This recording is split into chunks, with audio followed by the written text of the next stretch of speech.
we go, winter starting. I'm going to call the meeting to order, Madam Clerk. It's moved by Councillor Broad, seconded by Councillor St. Pierre, that the meeting of the Council of the United Counties of Stormont, Dundas and Glengarry be hereby called to order. All those in favor? It's everyone, thank you. Adoption of the agenda, any changes? Warden, since you Yes. mentioned snow, I'd like to pull 9.9 out of consent agenda to discussion topic, snowmobile trail permits, if you wouldn't mind. Thank you. Madam Clerk.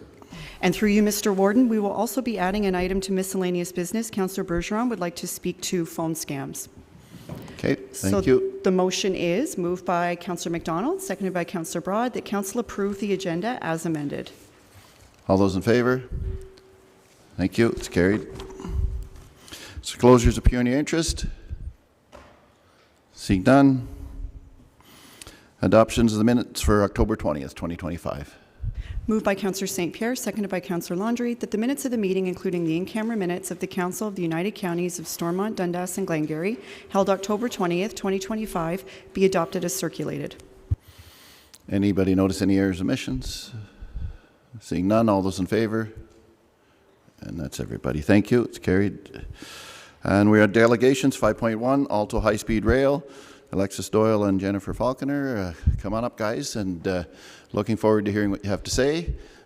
I think people are eager to see high-speed rail in Canada, but at the same time, we're always a little nervous about how it's going to happen. So, glad to have the presentation.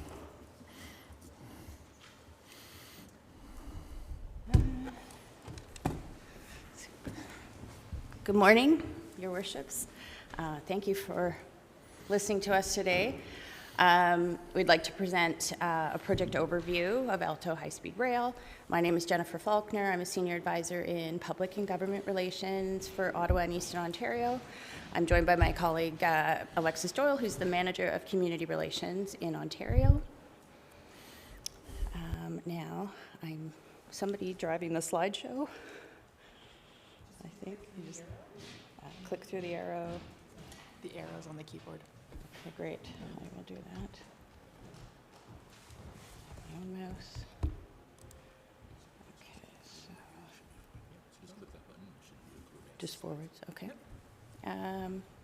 Okay. So Alto will bring about 60% of the population closer together. So we're looking at Ontario, Quebec. It will connect the cities of Toronto, Ottawa, Peterborough, Montreal, Laval, Trois-Rivières, and Quebec City. It will create a new passenger rail network with 1,000 kilometers of dedicated electrified double tracks. Just slide through. Not sure if this is advancing.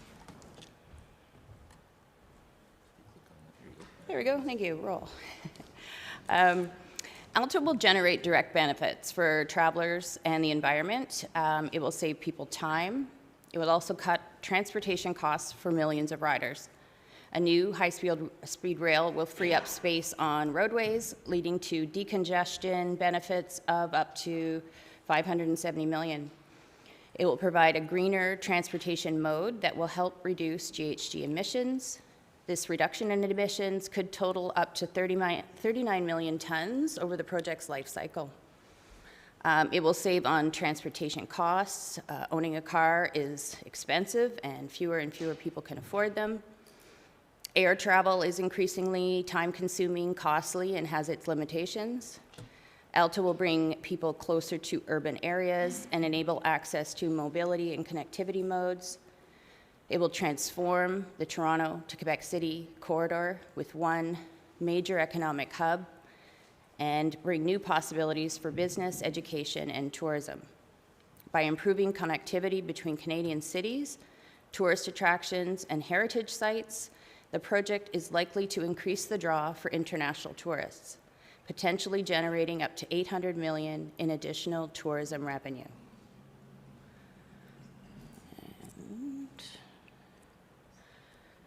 The project will run on 1,000 kilometers of dedicated electric track. The service will be fast, reliable, and frequent. It'll be reaching speeds of up to 300 kilometers an hour. It will significantly reduce travel times throughout the Toronto to Quebec City corridor. Given the specific design requirements for this technology, we will need new tracks dedicated to moving people only, and will have a benefit of increased reliability to ensure that trains arrive on time. It will have frequent departures with 20 to 30 trains daily, which will provide convenient options that can accommodate flexible travel. The 7 stations along the corridor, as I mentioned, include Toronto, Peterborough, Ottawa, Laval, Montreal, Trois-Rivières, and Quebec City. We do not have an alignment, which is why you see only the station areas. In the coming months, we will share corridor concepts within which the alignment will be located.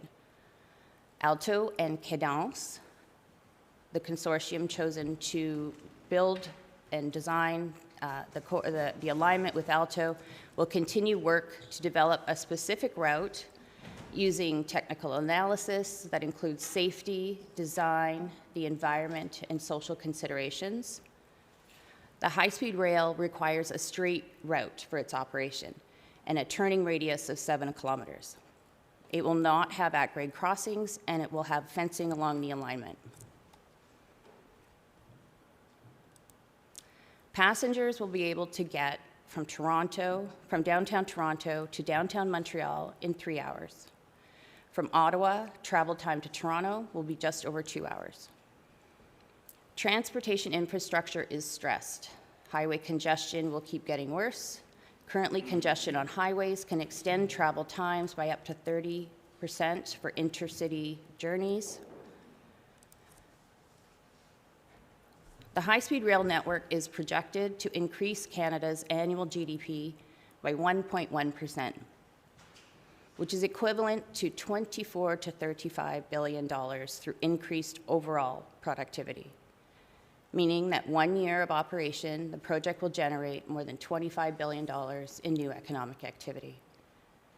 High-speed rail projects have shown to attract more international visitors and encourage longer stays, bringing foreign capital into the economy.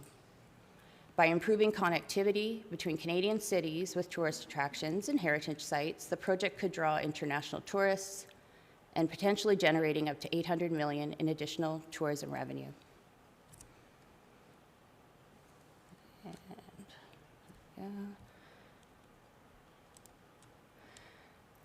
The project will also strengthen Canadian economy by sourcing goods and services right here.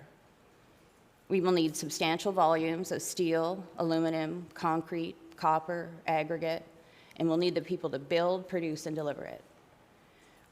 This will present a major economic stimulus over the next 15 years due to the direct expenditure that will be required for design, construction, financing, and operations. Significant economic activity will be generated during construction with the creation of over 50,000 jobs. And tens of billions of dollars will be injected into communities all along the corridor. There are several other outcomes from the project, including safer travel between cities, meaningful contribution towards reconciliation with Indigenous peoples, with whom Alto has been engaging for several years already, and create a new system for passengers that will open up possibilities for work, entertainment, activities, and learning.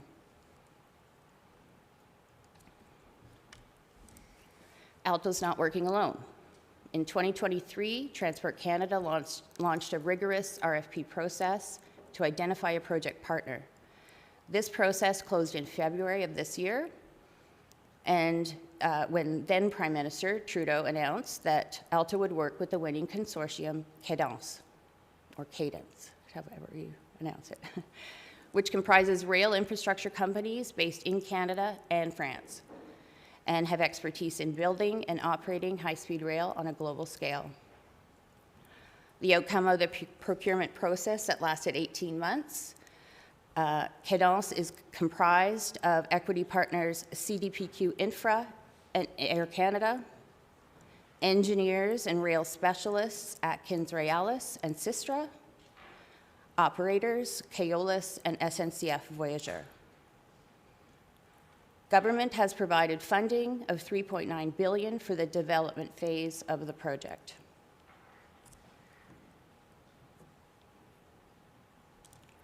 The project is currently in the development phase, which includes route design, station location, planning, and environmental studies. In partnership with Cadence, the team is assessing the corridor's infrastructure needs, ridges, tunnels, crossings, ensuring integration with existing and future transit networks, designing infrastructure that can withstand Canada's extreme weather conditions. Over the next 4 years, we will refine the corridor, identify the preferred alignment, select station locations, complete the regulatory process, acquire the land, and finalize the engineering design. At the end of the development, Alto and Cadence will present the cost and timeline of a shovel-ready project for federal approval. Following approval, the execution phase will begin with construction works.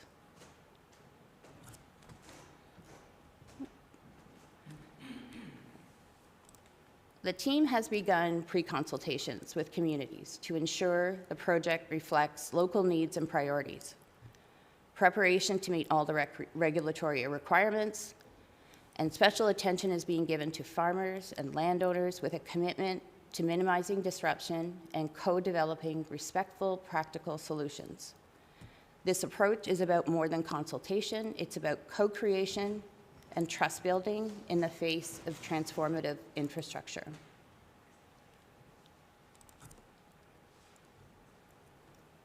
We are aware that not all communities see themselves in this project, especially those who are not supported by one of the 7 station locations. Recognizing this, Alto is in the initial stages of creating a community benefits plan that will create sustained, measurable benefits for impacted communities along the project alignment. The early vision for this framework includes a focus on economic opportunities through local employment and procurement.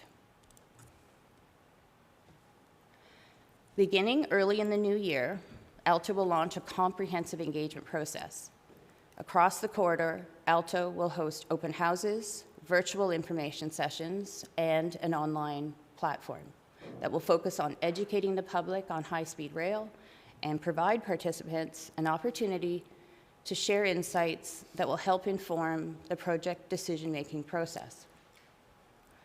Dates and locations will be confirmed in the coming weeks, and we'll be posting and sharing the open house schedule. We will reach out directly to city staff to share this information, which can be shared with elected officials, staff, and residents.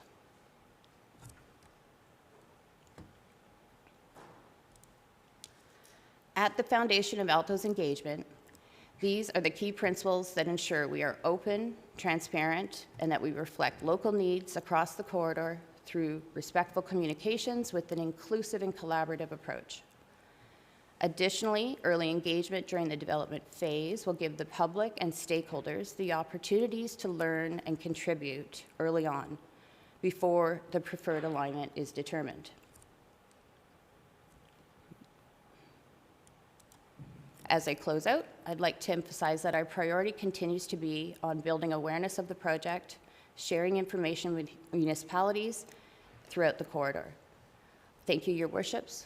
It was a pleasure to present Alto today, and thank you for your time. I welcome your questions. Thank you very much. Questions? Councillor McGillis. I have 2 questions, thanks, Mr. Warden. What's the total cost of the project estimated? We don't have a Projected? total cost. Rough estimates put it at about 60 to 90 billion for the completion. Have they considered yet any environmental risks in terms of, I know there's different things like noise, wildlife, things like that? Absolutely. So- There's a pretty extensive ongoing study program environmentally, looking at the impacts. This will continue seasonally, tracking migratory patterns, wildlife, all of that. That'll be part of the regulatory process as well. Thank you. Any further questions? Councillor MacDonald. No, I won't ask the same question I've asked the previous 2 times, so I guess it's likely that it will go through our township from one end to the other. What does sustained and measurable benefits for impacted communities along the project alignment mean for a municipality that won't have a stop? That's fair. We look at the corridor as a region of economic activity. So what the train will bring in terms of passengers and opportunities is regional, like in terms of the greater region. We do have a community benefits plan. We do anticipate that early engagement allows municipal staff and councillors and mayors to sort of put into their transportation planning, their long-term planning, what options might suit the region in terms of access, whether that's a shuttle to a nearby station or rethinking some of their long-term plans. You know, and even though maybe it's an hour for the closest station, the travel time savings on the train can still benefit other regions because it will still provide that faster service. I'll maybe just add, can you hear my voice okay? Does it pick up? Okay, perfect. So in the near term, our community benefits plan is focused on the employment and the local procurement. So the opportunities along the corridor between station areas is that. It's getting communities involved, getting those local businesses involved, getting the 50,000 jobs that we need to fill from communities along the corridor. Thank you. Further questions? I got Councillor Fraser and then Councillor McGillis again. Thank you, Mr. Warden, for you. You on your PowerPoint, you showed the upcoming roundtables taking early in 2026. I guess the date is early 2026, but the location of the roundtables, when will we have an idea, or do you have an idea of where the locations will they be in the centers where the stops are, or to Councillor McDonald's concern, in his area or in other areas that aren't serviced by a stop? That's my thought, like the engagement of the local people. And I guess I'll leave it at that for now. Thank you. We will be releasing the locations we'll start with open houses throughout the corridor. We're not strictly at station locations. It'll be regionally focused to along what we consider the corridor. And there will be strategically placed open house venues that we hope service a larger area. So I wouldn't say we're necessarily going to be in Cornwall, but it'll be accessible in the region for residents and whatnot to attend. So there will be rural and urban as well locations. And that's true for the roundtables, to your question specifically, that we will host both roundtables in those station areas, but also in rural communities as well, to understand what are the questions, what are the concerns, what are the opportunities, and the potential mitigations to some of the challenges. Thank you. Councillor McGillis? It's not working. There you go. Yeah, I was on the same line of Councillor Fraser's comment or question. I was wondering, the roundtables will be good because, I mean, there's the challenges that we're going to be facing in terms of construction and bridges and our roads and things like that. So we want to keep in contact with everybody as a shareholder here, and hopefully that things will follow the steps that need to be done at with all our road superintendents, our public works, all of that, so that how the impact will affect us. Absolutely. Yeah. I mean, this isn't the only opportunity. This is just the first.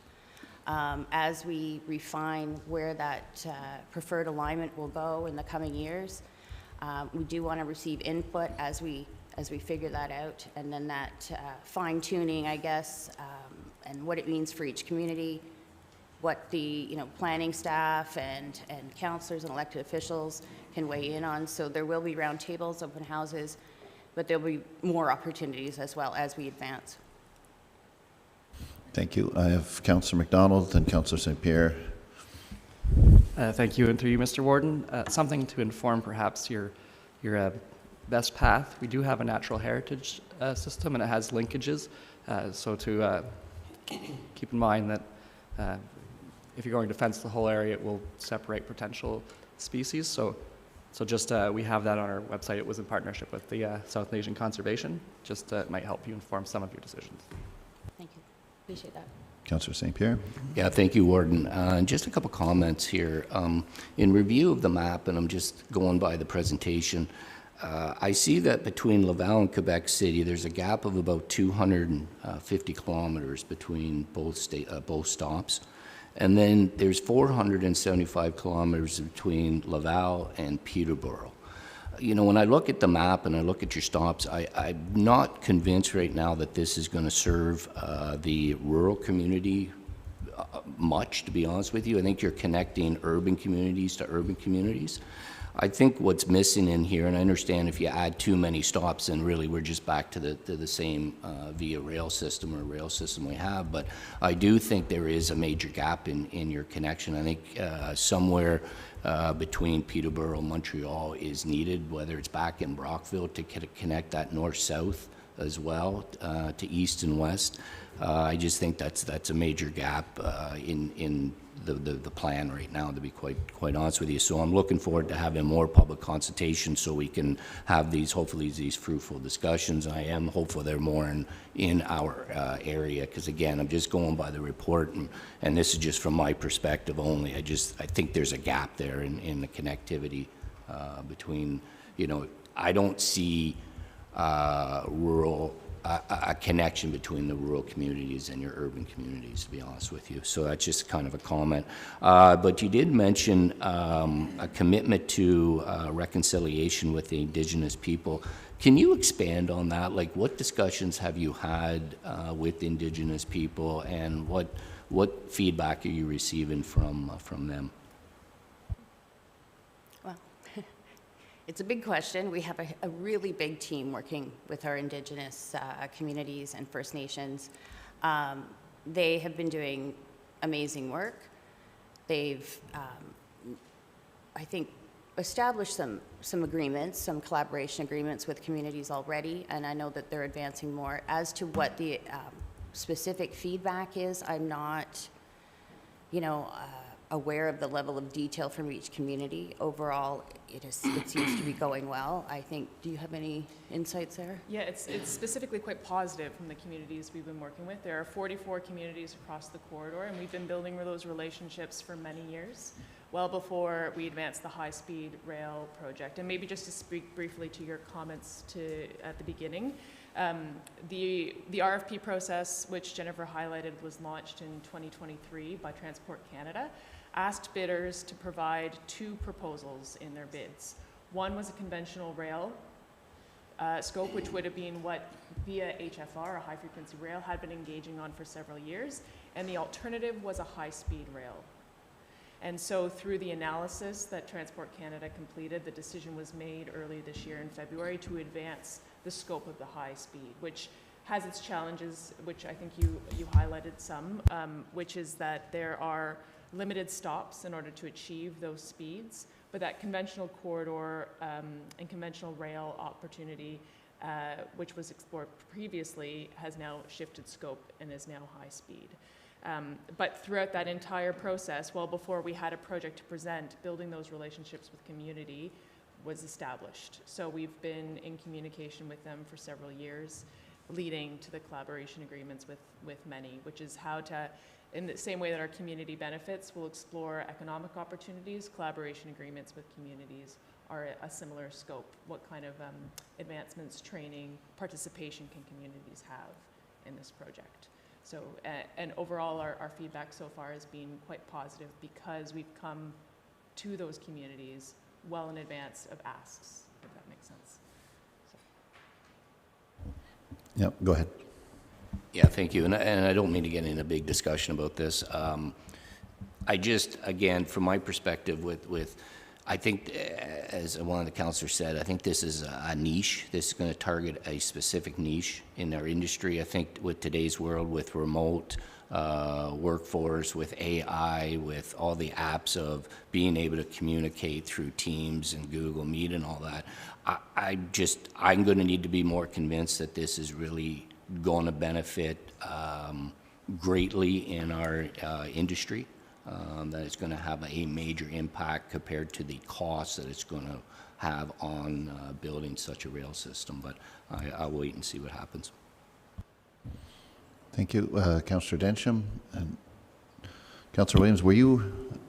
Okay. I'm going to go with Councillor Williams first because I knew there was a hand on that side and then, okay. Then Councillor Densham. Thank you, Mr. Warden. To Councillor St. Pierre's point, Alto was in front of North Glengarry Council, I think it was a week or so ago, and we were really focused on that rural question. And it's an important one for every single one of us around this table. We are rural municipalities, and we want to make sure that we are vibrant and desirable places to live, play, and do work in the future. So our concern, certainly in North Glengarry, because the Ottawa-Montreal line goes through North Glengarry, and as you know, it stops in Alexandria. Our concern was, will this high-speed train compromise the existing, and this was Mayor McDonald's point, compromise the existing Via Rail service that exists, that does provide the milk run service that we need and we need to maintain. So I think that's one of the questions we're going to have to continue to focus on moving forward to make sure that, okay, fine, if high speed can't service rural areas, which it looks like it can't, it needs to make sure that it supports, that existing infrastructure that we rely so heavily on. So that's just a point I wanted to sort of reiterate. Just a quick question. You said there were going to be no level crossings. That means that it's going to be on a raised platform, I'm assuming? It's still being it's not yet designed, but for safety and the purposes for high-speed rail, which is a little different than what we currently have, it does need to have either a raised structure in some cases, but certainly across straight pathways, it doesn't need to be a raised structure. But if it has to go over roadways through communities, there is certainly the possibility that raised structures will be in different spots.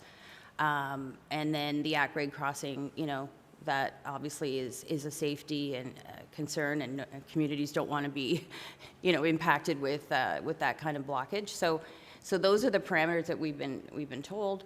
That we're looking at fencing along, the alignment. And then to your point about VIA, we don't speak for VIA in any way, but this is a transportation solution in a way that can open up possibilities of looking at the rail network and where the needs are and where communities want to get to. So, there certainly is the likelihood that VIA will optimize certain, routes and connectivity. So the idea is to connect, not to disconnect. So it's a piece of the puzzle, and it does take a bit of a rethink, I think, once we get further along, but what that means for transportation across the corridor.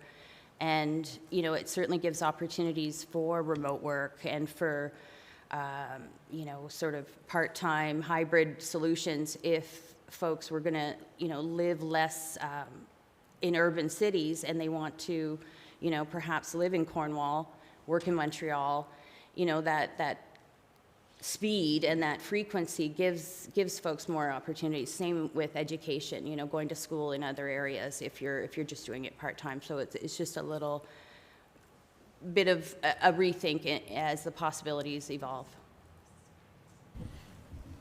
Thank you. Councillor Densham. Thank you, Mr. Warden, and through you. And Councillor Williams touched on some of the areas. Again, I agree with the consideration that we want to be careful not to disrupt what's there in terms of service that Via Rail currently provides. In fact, it should find a way to complement it. And I mentioned this, we had the pleasure of having you at our council meeting as well, and I touched on this here. For North Stormont, it would be great if you could connect Cornwall to be able to join up to this through, let's say, again, a Via Rail line or something like that, to be able to connect the dots between, so that people could kind of hybrid against the solution that you have. But that again means that your stations would have to be somewhat co-located with Via Rail stations, and I'm not sure whether or not that's in the plan. So putting your station near the Via Rail station in Ottawa, for example, so that people could make a quick and easy connection. The other thing, too, is for high speed, I think the big opportunity here is across Canada. And I mentioned this, I have traveled via rail to BC, and I've traveled it to St. John, New Brunswick, and it's a long ride. So 300 kilometers per hour would make up a very big time difference when it comes to traveling across Canada. So I'm not sure what the plans are there. But and the last piece is around, again, crossings, which you touched on the last question. And especially private crossings. We have a lot of farmland, and there are a lot of private crossings right now, and that has been a contentious item over the last couple of years with some of the farmers in the area. And so this potentially introduces additional crossings as well, and conversations on that. So I think, to the points of the previous speakers, it's very important that the rural areas have a chance to speak into what the potential solution is here, because I think there's a lot more implications for rural than simply do we get the service or not. There could be a lot of concerns regarding maintenance and private crossings as well. Thank you. I have Councillor Landry and then Councillor Broad. Thank you. Through you, Mr. Warden. So we did have the opportunity to have you come and present to our council. It's sort of on the same a little bit question. I'll elaborate a bit more, but comments to Councillor St. Pierre and my two councillors on each side of me. I don't know if Cornwall would work, because the dynamics that go to Cornwall, then you're hitting Ottawa. But potentially if there's a way from Ottawa to go towards more Brockville, but it still would be along the Seaway.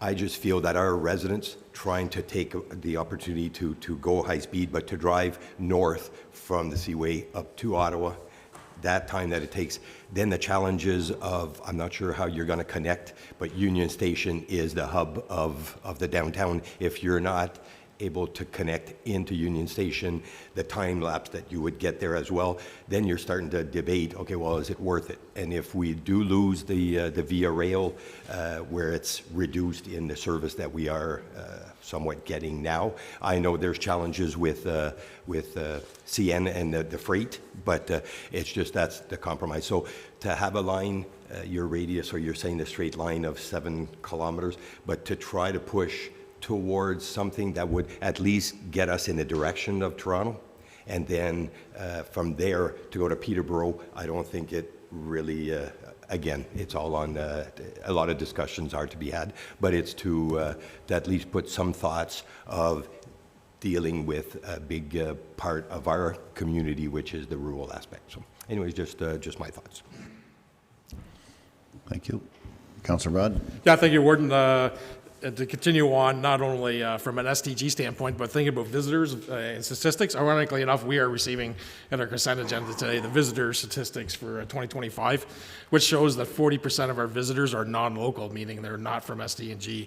And certainly high-speed train would reduce those numbers significantly, as you think about the 401 corridor between major cities of Montreal and Toronto, how many visitors stop and use the 401, how much GDP that actually brings to SDNG, but not only SDNG, but Leeds and Grenville, Thousand Islands, Belleville, Cobourg, Port Hope, Bowmanville. Really, if you think about the rural region, we're not talking SDNG, we're talking about every rural community outside of Toronto and Montreal and Ottawa being affected by the train.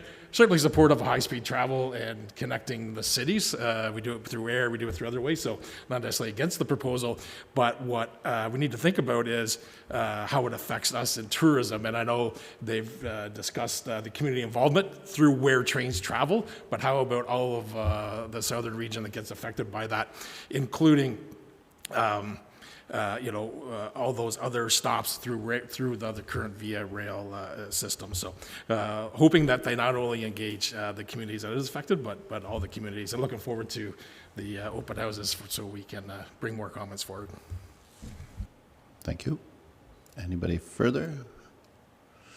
Thank you very much for your presentation. We'll continue talking, I hope. Absolutely. It's a pleasure. Thank you. Moving on to 6.1, office closure during the upcoming holiday season. It's moved by Councillor MacDonald, seconded by Councillor St. Pierre, that the Council of the United Counties of Stormont, Dundas and Glengarry approve the closure of the SDG Counties Administration Building to the public on Friday, January the 2nd, 2026. Madam CEO. Thank you, Mr. Warden.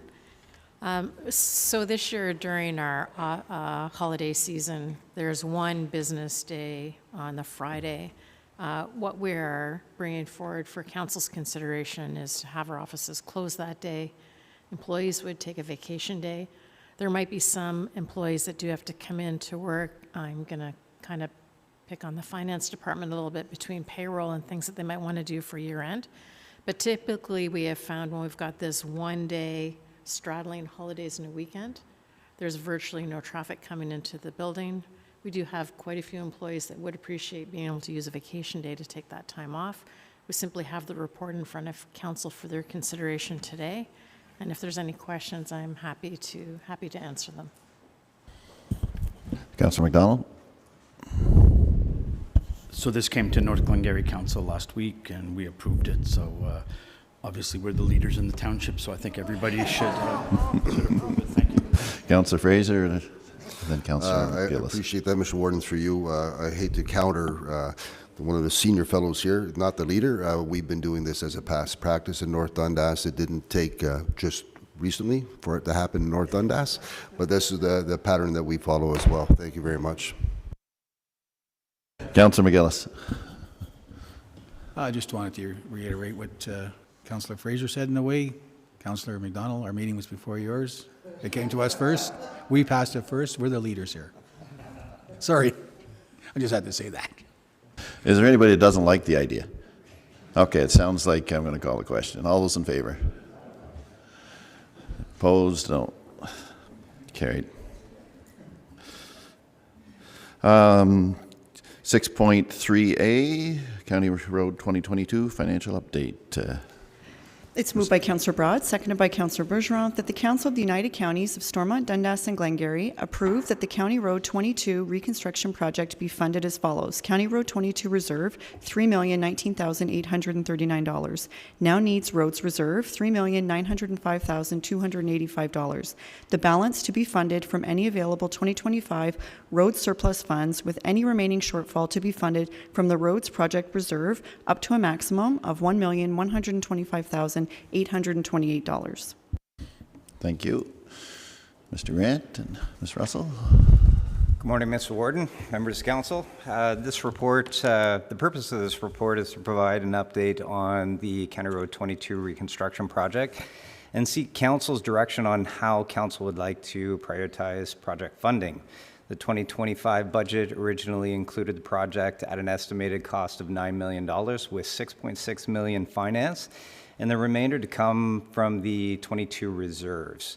After a recent financial review, final costs are now estimated at $8,050,953, meaning the project is expected to come in under budget. As of November 7th, staff have completed a detailed financial review, including all related expenditures and updated cost projections. As the project nears completion, staff are seeking council's direction on how to finalize project funding. So the financial overview, the total estimated project cost of $8,050,953 is below the approved $9 million budget. Currently, the County Road 22 reserve holds $3,019,839. And the Now Needs Reserves has $3,905,000, $285, for a combined total of $6,925,124. Staff recommend funding the project fully through these existing reserves. To help manage the reserves responsibly, we also recommend using any available 2025 road surplus funds before drawing from the road project reserves. If needed, up to $1,125,828 for the road project reserves could be used to offset cost of the project.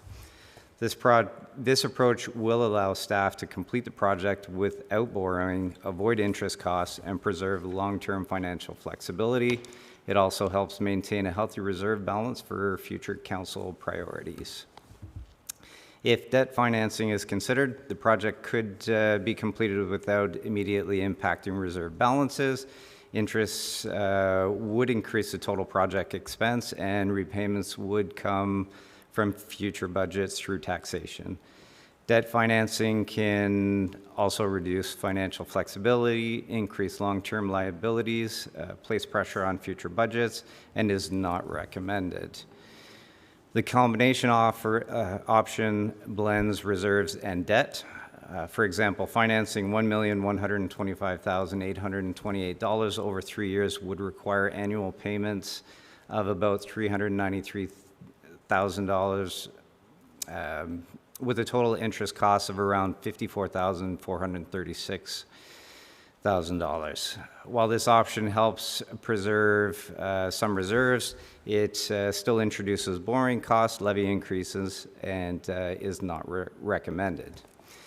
So staff are recommending that council approve funding for the 22 reconstruction project in full through existing reserves. This option supports financial sustainability, avoids future debt obligations, and ensures that the county can finalize the project under budget without affecting future year budgets or levy increases. So with that, I do have Mrs. Russell here with me if you do have any questions in regards to the financials. Thank you. It's always good to bring back up. Councillor McDonald. Thank you, Mr. Warden. First off, I just want to congratulate staff on coming nearly $1 million under budget on a project that it seemed to kind of extend into seasons, and fully expecting that it would have come over budget. So great job to the entire department, and I think all members of council will be very happy to say the same thing. Secondly, I fully support using reserves. I don't want to be part of the first council in SDG history to borrow, and we've never borrowed before, so I'm in favor of that. I just also want to hedge my bets and say that I'm willing to borrow if we're going to do the downtown Main Street project in Alexandria. So we can save it for that one. So thank you. Councillor Landry. Thank you, through you, Mr. Warden. No, I just want to compliment, similar to Councillor McDonald. So all the work that took place, we had our struggles at the beginning, but Mr. Grant came on board, and all the whole staff, I think, looking at now 22 from what we had to what we now have is a great improvement. So the work that took place coming in under budget, again, is there's always the now need roads that it's hard to identify, but to me, why, if we have it in there, utilize it and look forward to the future if needed. Again, it's just great work, and I appreciate everything that you've done for 22. Thanks. Okay, Councillor Fraser. Yes, thank you. I don't mean to, thank you, Mr. Warden, through you.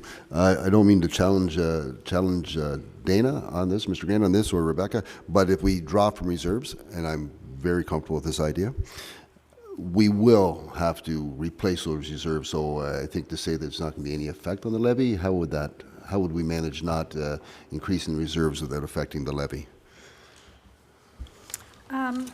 So outlined in option 1, I provided council with a table of all the established roads reserves.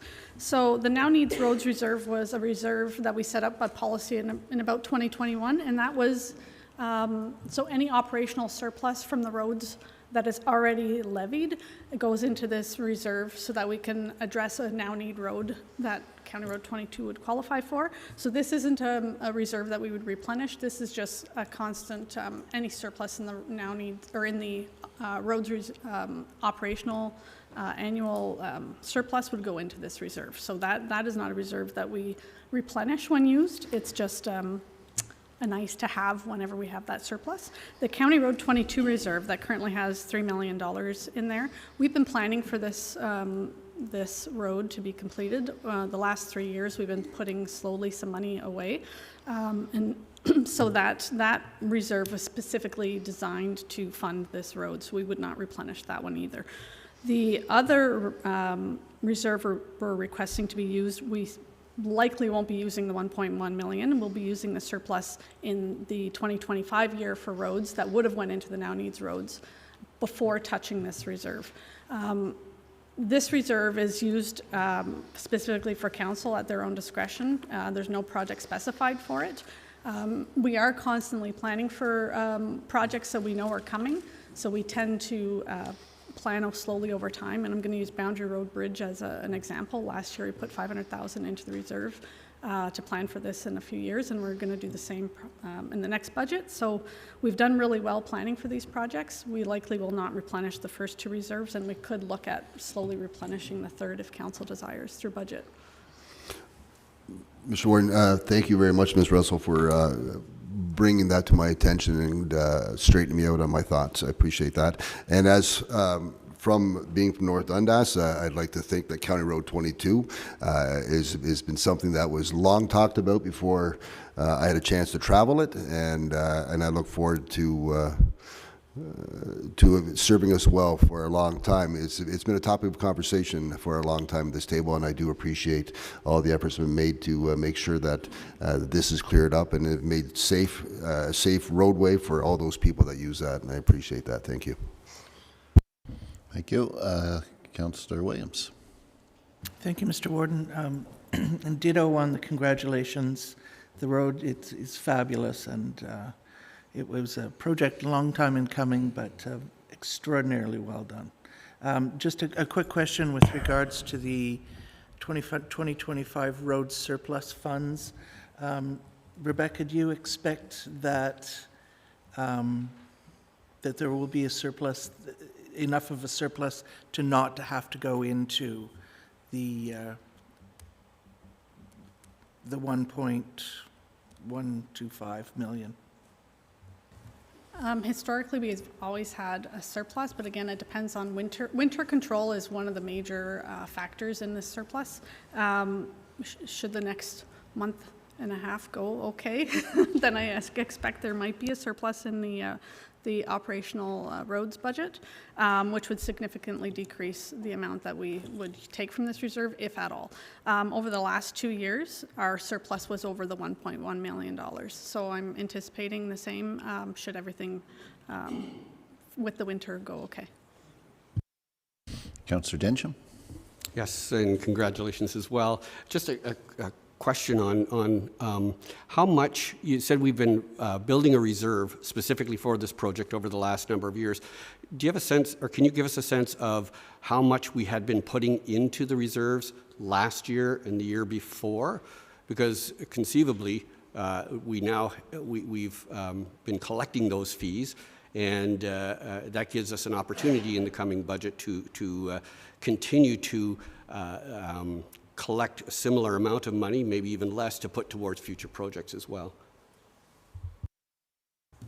So for this project, I don't have exactly the numbers in front of me for the last 2 years. I believe we're putting into the County Road 22 reserve, but we had budgeted to complete some of this project over the last couple of years, and because of project delays, that is the reason why we put the unspent funds in those last 2 years into reserves for this purpose. So we had levied to start this road a couple of years ago, and when it didn't happen over the last prior 2 years, the funds that we did raise from taxation, we did put into this reserve. So, and then we had a little bit of a carryover as well in 2024 to 2025, which also increased this to $3 million.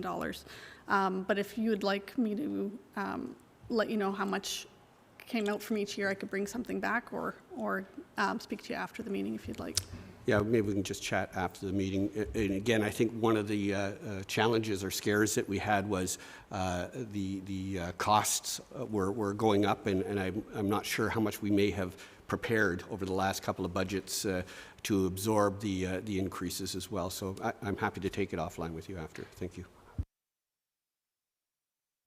At the next council meeting, we will be presenting our asset management plan, which will also kind of dive into some of the future capital needs that are required, which will give council a good overview of the planning that we would like to do for some major capital work that will likely be in the near future, such as the patrol yards and big capital projects like that. Don't forget, in a couple of weeks, we're doing budget, so we're going to talk money a lot. So, Councillor Landry. I apologize. Just one more question. So in regards to reserves, I know surpluses that you're talking about we will determine in the coming month.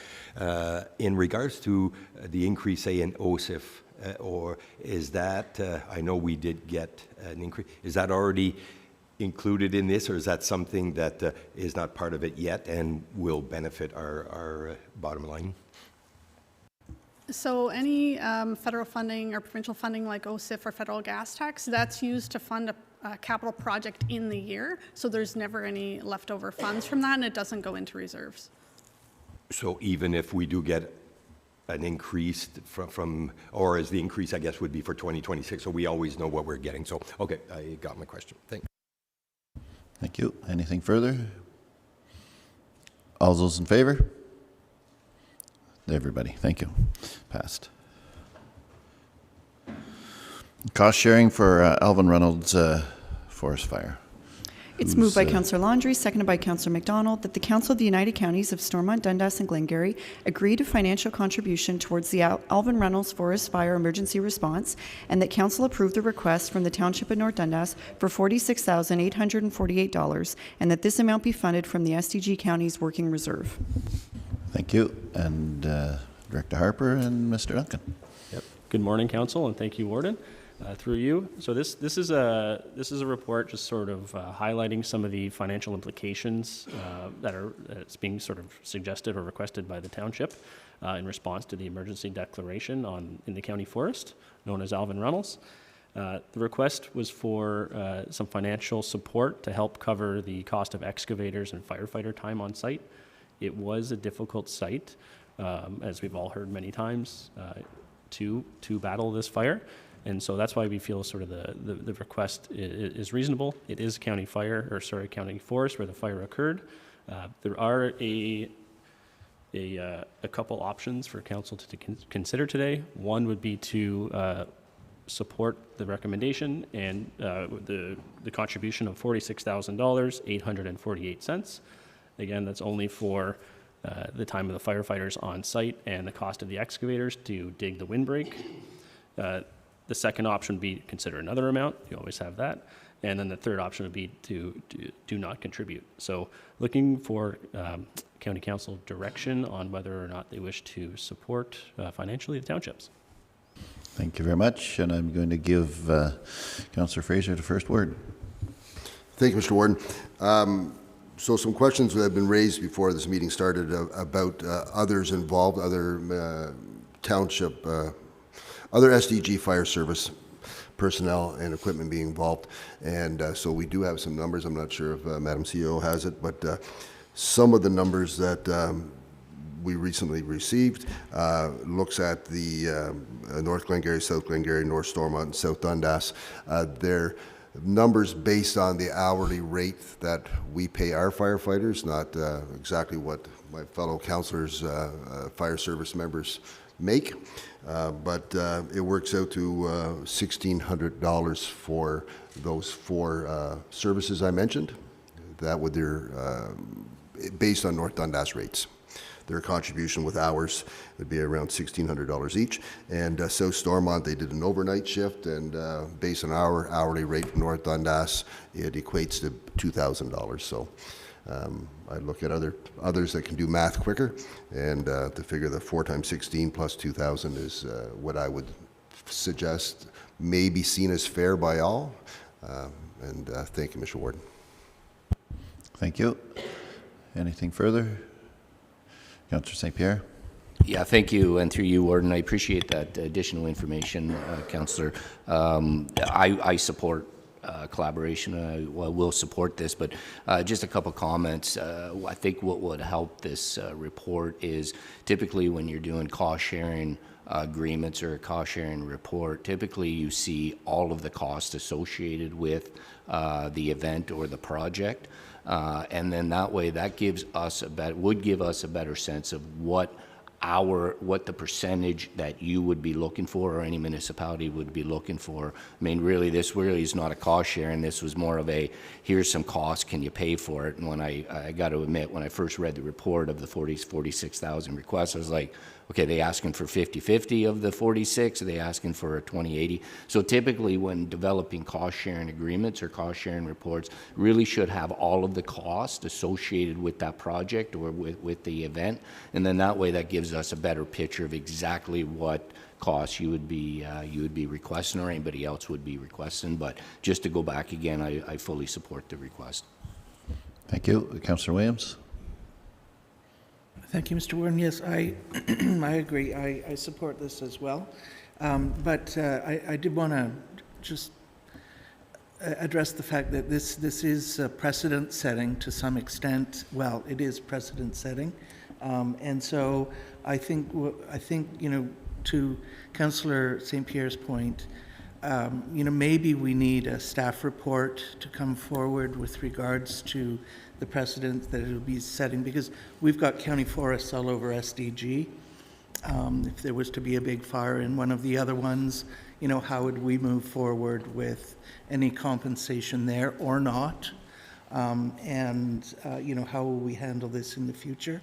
I think before we make any solid decisions, you know, we need to look at all of the factors that could impact this. Thank you. Thank you, Madam CEO. Thank you, Mr. Warden. So we have had several conversations internally at the director level regarding exactly what has happened.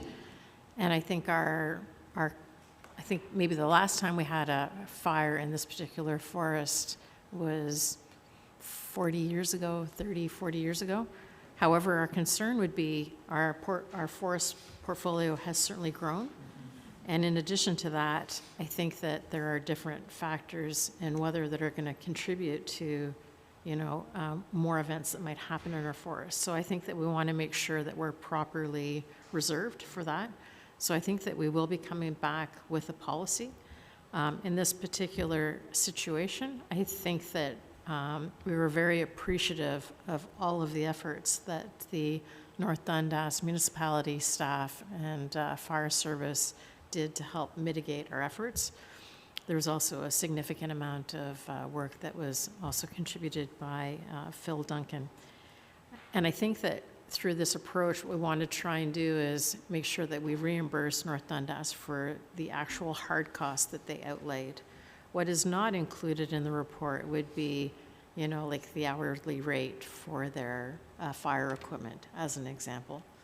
And so through this approach, we thought initially to come forward with a request to hopefully reimburse North Dundas for those hard costs. But we do think that it is precedent setting. And we do think that there is an importance to come back with either a policy or also to an expectation that we might have to start to reserve ourselves, you know, in the event that considerations have to be met. Thank you. I had Councillor McGillis. Thank you, Warden. I was just wondering if the province was approached, being it was called a state of emergency, do they have any funding available for this type of, I know there's a lot of fires over the last couple of years throughout Ontario, and do they have anything like a funding mechanism for this type of thing?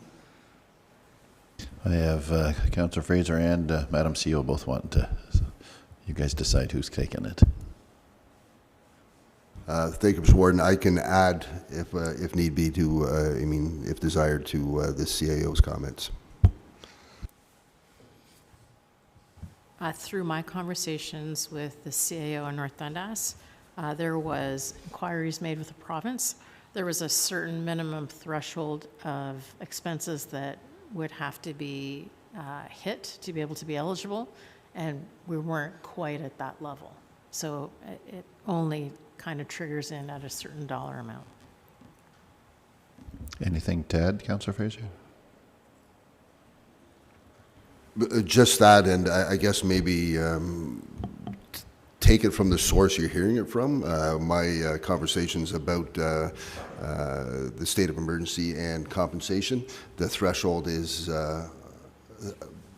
would I best understand, 3%? 3% of our of your municipal tax levy. You have to go over that 3% threshold before they would even consider an application for support. Thank you. Anything further? Yeah, go ahead. Thank you, Mr. Ward. I think I'd like to suggest, I do want to suggest that we get confirmation from the other 5 municipalities that supported the effort, as opposed to using North Dundas rates of compensation for their firefighters. We know what the rates of compensation are from each township or municipality, so they can be compensated in a fair and equal fashion to the compensation that North Dundas is seeking. And if that requires a deferral, Madam Clerk, until the future meeting, I think that would be appropriate. You're asking for a deferral? Mr. Warden, I'm asking that we have better numbers so we know exactly what the rate of pay, not we know what the rate of pay, but the firefighters are being compensated correctly according to the rates of pay in each of their municipalities are. The number I quoted is only using the rate of pay for North Dundas for those other firefighters. And I think everyone's rate of pay may be different. All right. Madam CEO or Madam Clerk, somebody wanted to speak to it. I saw a hand. Through you, Mr. Warden, Councillor Fraser, would you like to move that motion to defer this to the next meeting? And is there a seconder? I got Councillor St. Pierre. St. Pierre. The next meeting is fine for deferral? Okay, so it reads that the item 6.3B be deferred to the December 2025 council meeting. Madam Clerk, is there supposed to be speaking on that, or do I just call the motion?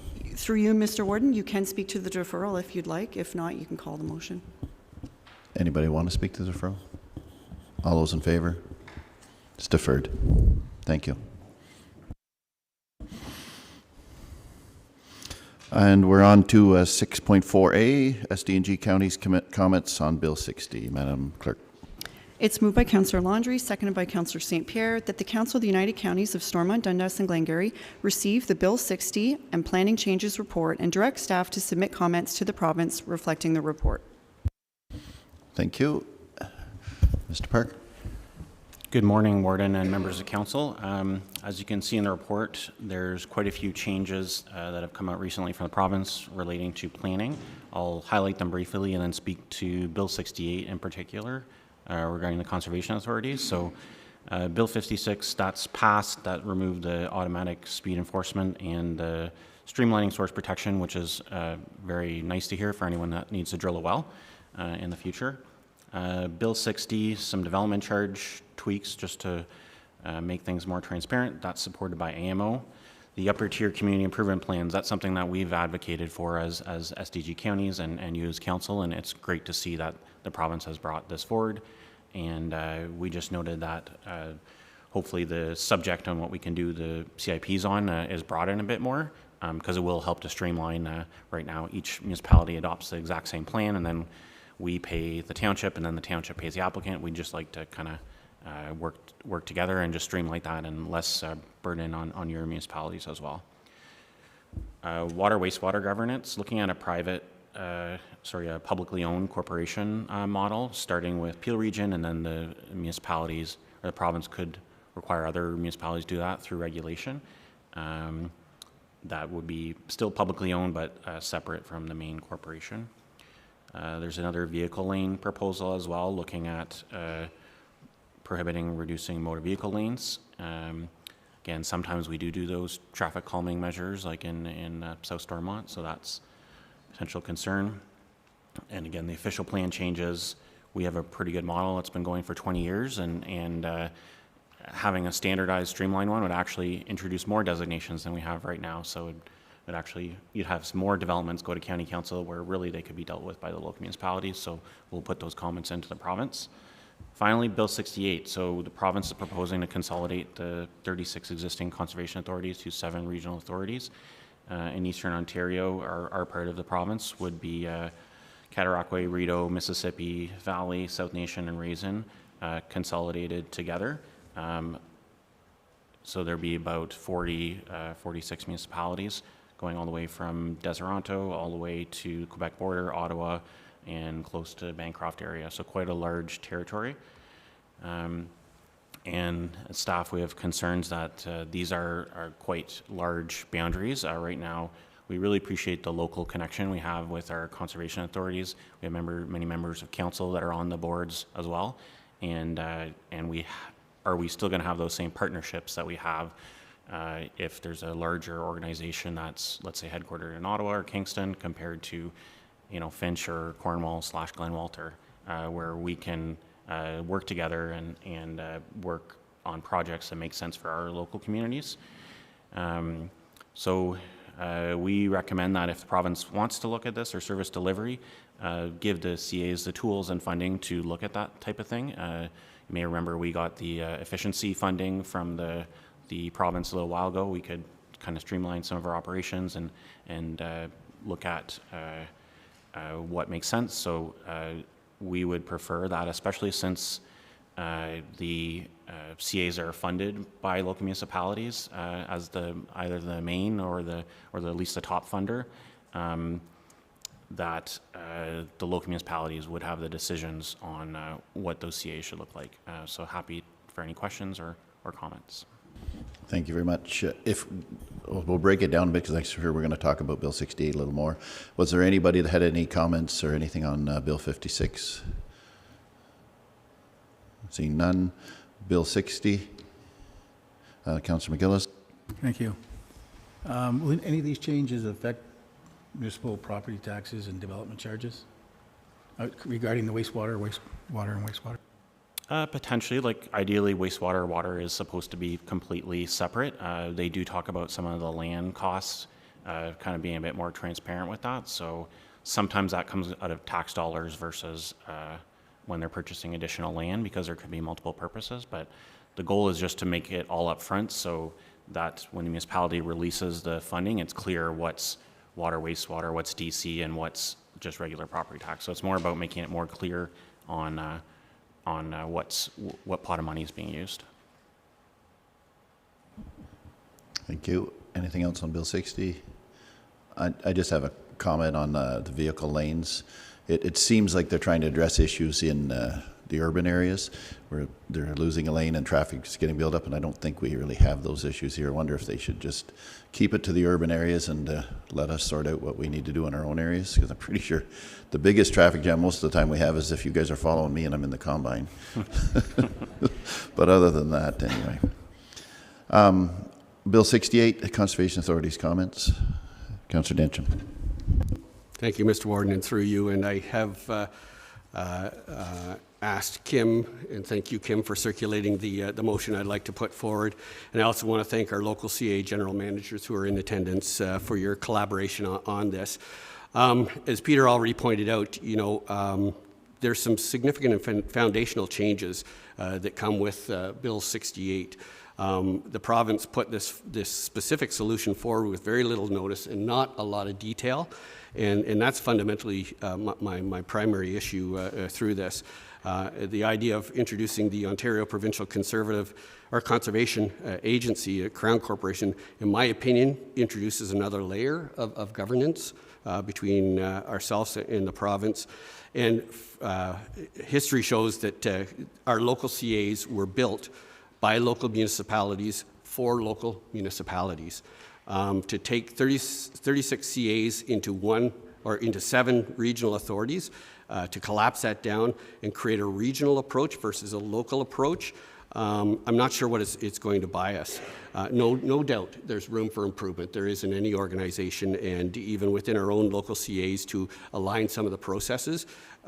Again, I don't disagree with the spirit of what's being put forward. It's just how it's being put forward. But currently, based on some of our local statistics, we currently enjoy an average of an 8-day turnaround on permitting. And our cost for things like permitting is anywhere from a third to a quarter that of other CAs. So for example, South Nation's permitting cost is $2,600, but for the same permitting activity, Grand River could be $6,700. So if we're aligning things, are we aligning things to our benefit or to our detriment? And so the other thing, the local aspect, many of you can and do, I know, pick up the phone when you have an issue with something with our local CAs, and you speak directly with employees. We don't know what this consolidation is going to do in terms of local presence within our own local municipalities, and what that will do to our ability to react to our own specific and unique local circumstances that may come up. So again, the motion I'm putting forward and asking for your support on asks the province basically to respect what was built from the municipal roots and grown to suit our local municipal needs, and to include our local municipalities and CAs in any rebuilding exercise so that we can help help the province reach its goals without taking a huge step backwards on local progress and servicing, and without creating any unnecessary cost. So I think everybody has a copy of the motion, but I would like to move that and would ask for a seconder. I'm going to ask Madam Clerk to read the motion, Yes. and then we'll ask for a second. Through you, Mr. Warden, we currently have a simple motion to receive Director Young's report on the table. If we could deal with that motion first, and then I'll go ahead and read Councillor Dencham's motion. That makes sense. Thank you, Madam Clerk. So anything on the original motion, anything further before we get to the conservation specifically? Seeing none, all those in favor? That one's passed. Thank you. Madam Clerk, on the new motion. It's moved by Councillor Densham, seconded by Councillor McGillis, whereas the Conservation Authorities Act enables municipalities to establish local conservation authorities, and when municipalities choose to form such authorities, they assume responsibility for governance and funding through the appointment of a board of directors and the provision of an annual levy to cover expenses. And whereas the municipalities within Stormont, Dundas, and Glengarry established South Nation Conservation in 1947 and the Raisin Region Conservation Authority in 1963. And whereas local municipalities currently provide between 25% and 50% of total Conservation Authority funding, while the province of Ontario provides approximately 3%. And whereas municipalities have governed their respective conservation authorities for decades, tailoring programs and services to local watershed needs, maintaining accountable service standards, and ensuring fair and predictable costs for ratepayers. And whereas conservation authorities collectively own and manage thousands of acres of land, much of which was donated by local residents and entrusted to conservation authorities as a personal legacy for long-term protection, stewardship, and the public good, with the expectation that such lands would be cared for by locally governed conservation authorities. And whereas Bill 68, Schedule 3, proposes the creation of the Ontario Provincial Conservation Agency, a Crown corporation that would assume governance responsibilities and consolidate Ontario's 36 conservation authorities into 7 regional authorities, with municipal cost apportionment yet to be defined. And whereas the province already possesses the authority to establish overarching legislation, regulations, and standards through the Conservation Authorities Act and the Ministry of Environment, Conservation and Parks.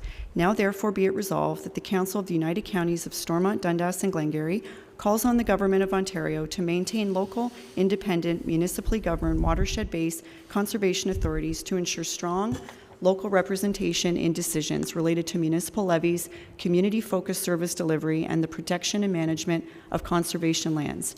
And further, that while the United Counties of SDG supports provincial goals for consistent permit approval processes, shared services, and digital modernization, imposing a new top-down agency structure without strong local accountability and governance risks creating unnecessary costs, red tape, and bureaucracy, thereby undermining efficiency and responsiveness to local community needs.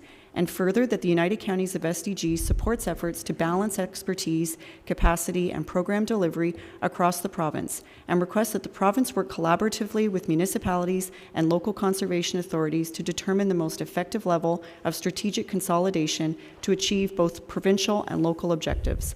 And further, that a copy of this resolution be sent to the Ontario Minister of Environment, Conservation and Parks, to the local MP and MPPs, the Association of Municipalities of Ontario, the Rural Ontario Municipal Association, and all municipalities and conservation authorities in Ontario. Thank you very much. And I'd like to thank whatever previous council decided the clerk was going to read resolutions instead of the warden.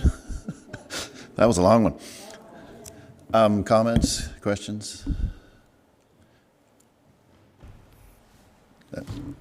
Councillor Bergeron. Okay. Thank you. Councillor Thank you, McGillis Warren. It's a very afterwards. short comment. Very well worded. Very well worded. I really like it. Thank you. Councillor McGillis. Speak to the changes, some of the changes that are coming into effect. It's, you know, where I wrote down here, one fits all approach doesn't always work. And that's what it seems to be going. And how many seats will local municipalities have on the new regional boards? That's another question. Those questions aren't answered yet. The smaller municipalities could lose influence to bigger urban centers. That's another thing that can happen if we don't have the right representation at the local rural areas. And the consultation documents don't outline the government's model in detail, so we have to ensure that before everything's signed, we know in advance where we're going and what we're going to be doing. And there's employees that are concerned about their jobs. Especially managers, they're going like from 37 to 6 or 36 to 7, whatever it is in terms of the amount, and it's going to affect a lot of people, especially management, administration. So I'm concerned that you know, it's just the not losing our voice down at this area. We need to make sure that we have the representation. So, and not just when we go to conferences and things like that. We need to have different. From different areas and areas that are going to be there to make sure that they represent us well, and everybody. So you're looking at not only just rural, but the indigenous too, in rural areas, northern areas too as well. So it's not just here you got to be concerned about. It's the northern areas too that don't have the representation that they deserve. So there's a lot of things that I just wanted to talk about. It's of concern. Thank you. I think you hit a lot of good points there, and I think the province is trying to fix something that is not a problem in this area, and we just don't want to see, as Councillor Densham said, that we end up going backwards in order to try to reach happy medium when we're at what I think is the best end of this deal. But anything further? All those in favor? It's carried. Thank you. And moving on. Lands acquired, 8.1. It's moved by Councillor Laundrie, seconded by Councillor Broad, that bylaw number 5514, being a bylaw to establish land as part of a highway, be read and passed in open council, signed and sealed. Thank you. Director Harper. Thank you, Warden, and through you. So this is a housekeeping item. This is an annual bylaw that comes to County Council for the inclusion of road widening dedications that are obtained through severances or development that occurs along county frontages or county roads, and just having them adopted into a sort of a more formal highway designation under the Municipal Act. So again, it is just housekeeping. This was mostly gratuitously provided to the counties through development along county roads. Thank you. Questions for Mr. Harper? I do have one. Correct me if I'm wrong, I likely am. I thought that all our county roads, we were already at the width that we wanted. I know when we did County Road 22, we decided to go a little wider than our normal, whatever it is, 88 feet or whatever. And we decided to go to 100 feet just because of that recent. Are we widening them further than what we were, or are there some areas that weren't wide enough and we're trying to get that? I'm just curious. Yeah, so that's a good question. Through some areas of the county, what you'll see is sort of certain lands and certain properties will come out a little bit further towards the center line. This would be sort of having that consistent road allowance through a typical section of the county road. ultimately, to try to meet our county standard, it's either 26 feet or it goes all the way up to 32 feet, depending on the road classification. All right, so all our roads aren't Not already all, at not all of them are the same. 'cause I thought that, I knew the townships were struggling, and we still have some at the 40 feet, and we're trying to get to 66, but I wasn't sure. The counties, I thought we maybe were already all at the width we wanted. All right, thank you. Anything from anybody else? All those in favor? It's carried. Thank you.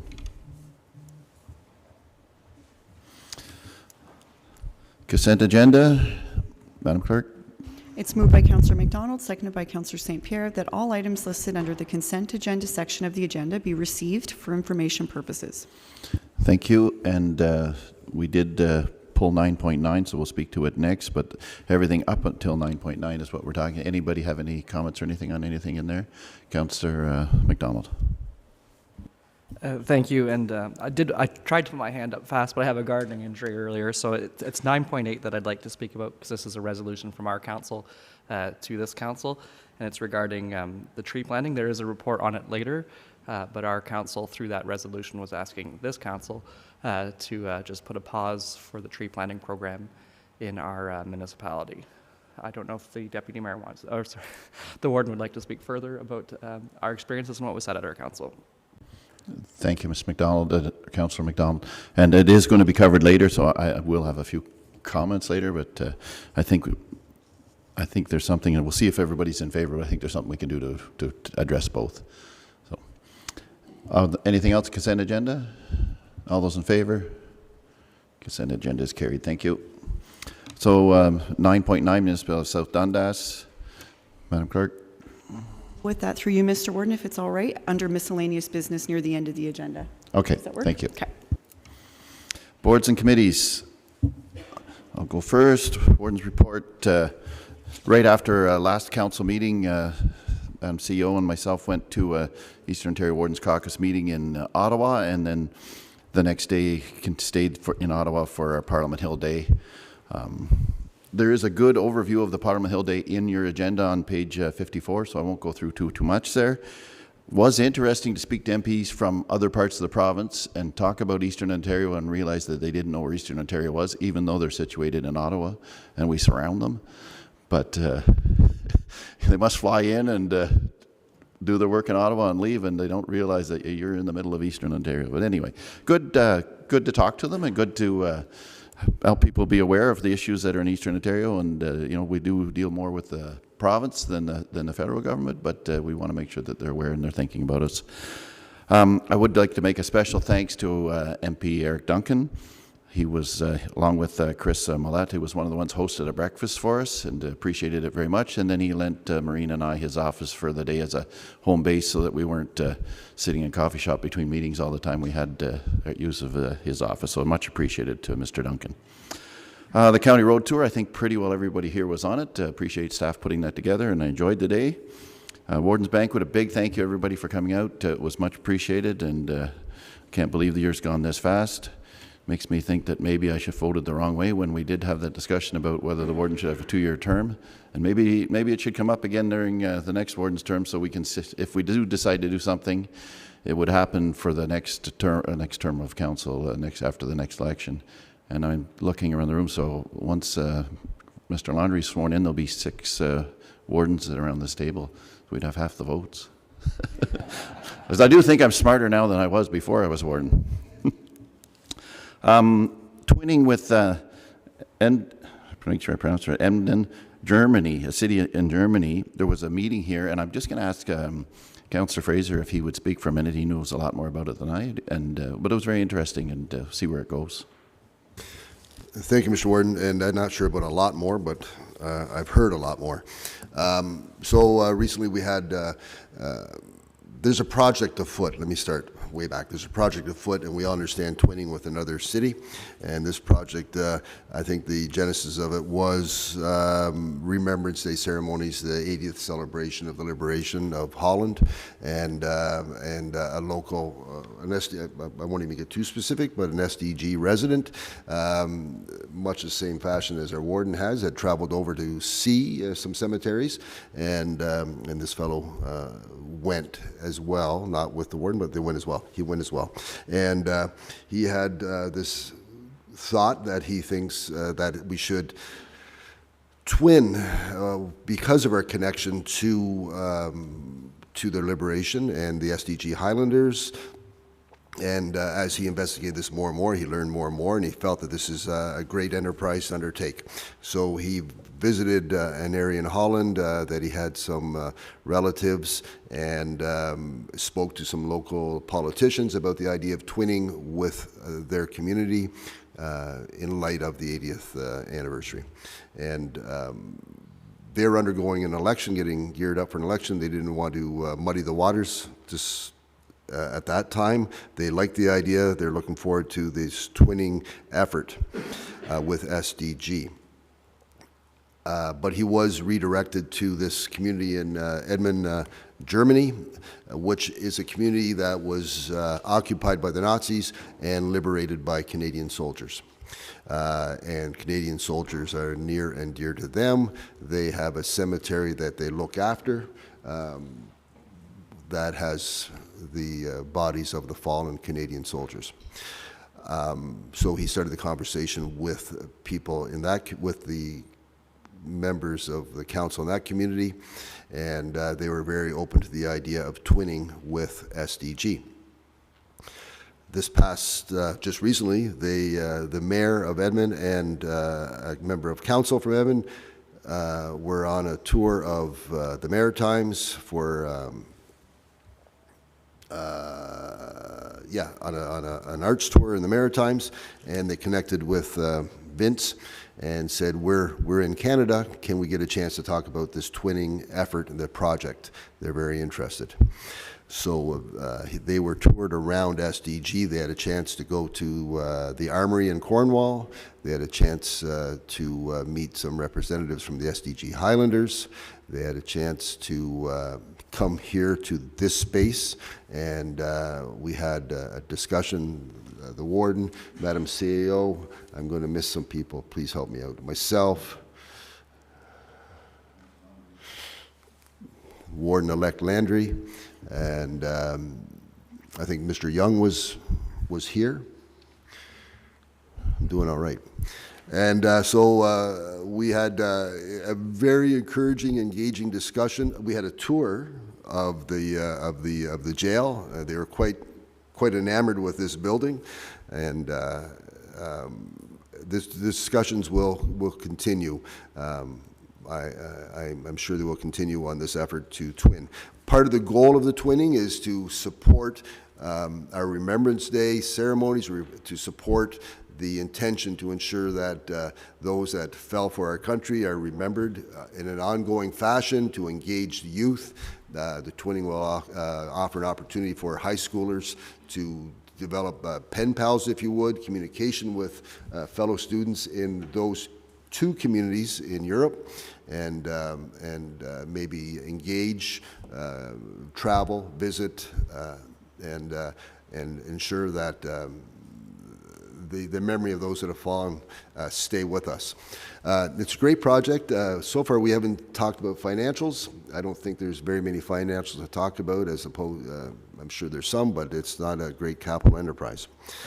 I'm looking forward to all of council being presented with a bigger overview of what went on that day, or what came out of that day, but I'll turn it back to Madam CAO or the warden to fill in the blanks.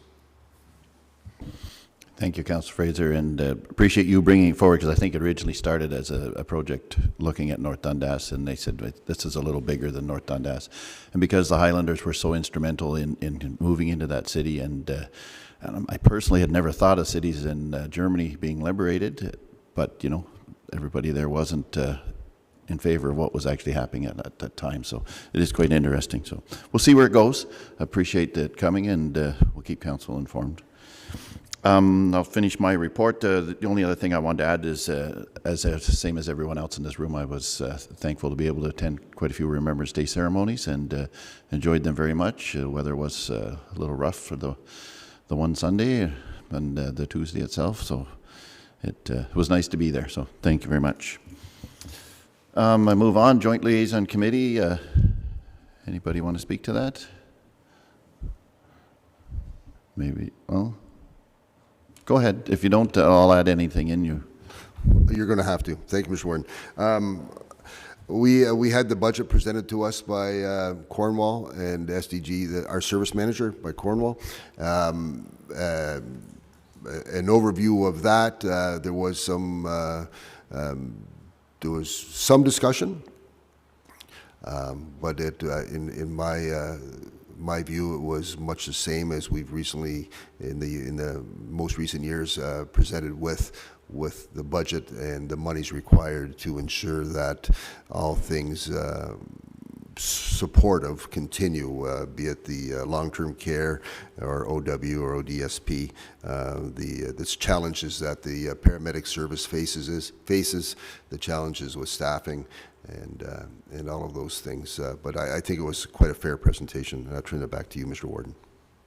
Thank you. I would agree with you, and I think Cornwall did a reasonably good job on their end, as well as our staff for the parts we look after, of coming in with numbers that are quite reasonable and not too high. And I'm sure we'll be talking about them during our budget deliberations. And it's the first week of December. I forget which day it is now, but don't forget, it's coming up soon. Anybody? Anything else to add to the joint liaison? Okay. Well, the library board. Thank you, Mr. Warden. We were in the beautiful village of Chesterville, October 23rd, for our last library board meeting. We started our budget discussions, which we'll wrap up at our next meeting this week, and we'll be presenting them on Tuesday, December 2nd, here in the Councillor Chambers, as that's when our budget meetings are.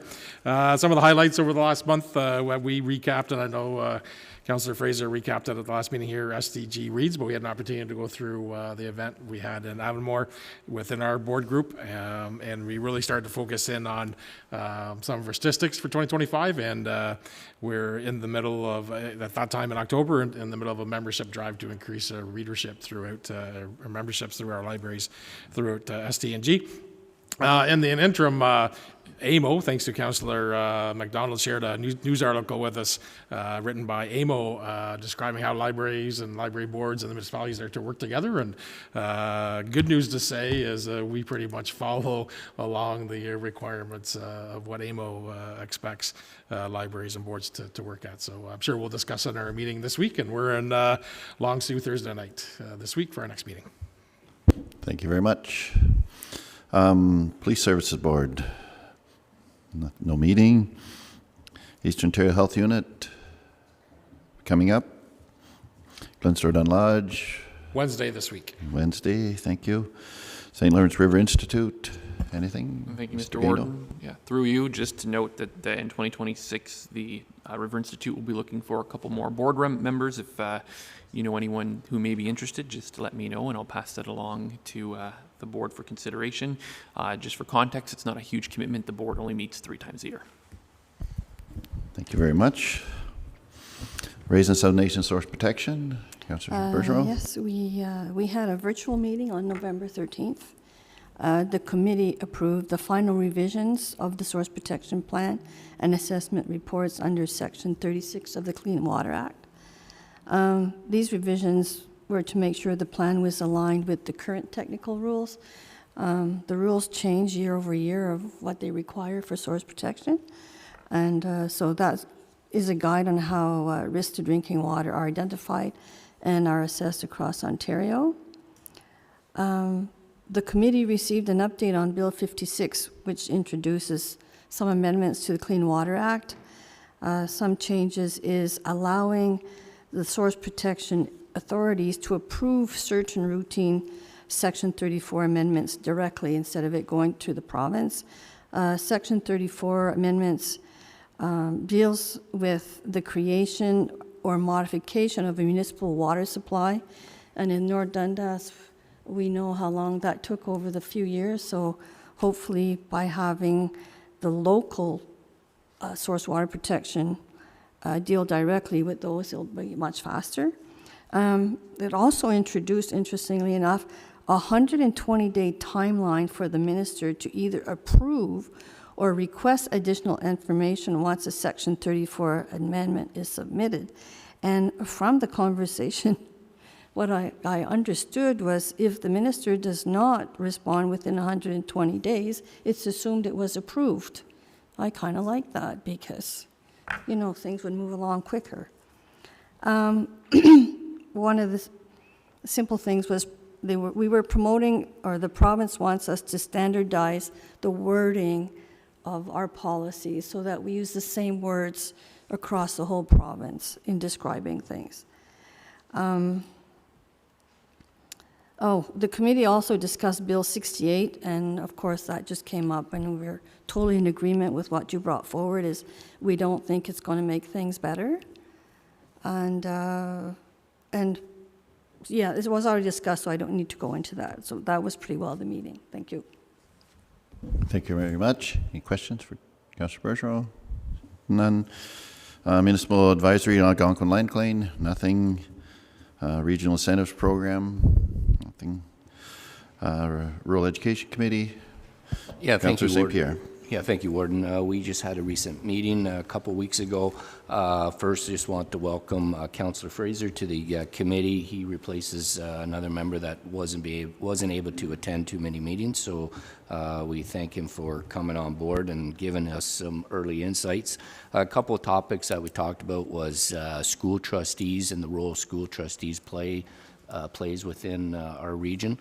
As we know, and I don't like to paint a broad picture, but we know we do have some issues with some local representation or the lack of local representation. You know, we go through an elections process, we vote them in, and to be honest with you, some of them, that's the first and last time we really hear from them. So we think there's a gap there that needs to be closed, especially with trustees in local municipalities, just to make sure that we become better aligned on focusing of the rural schools.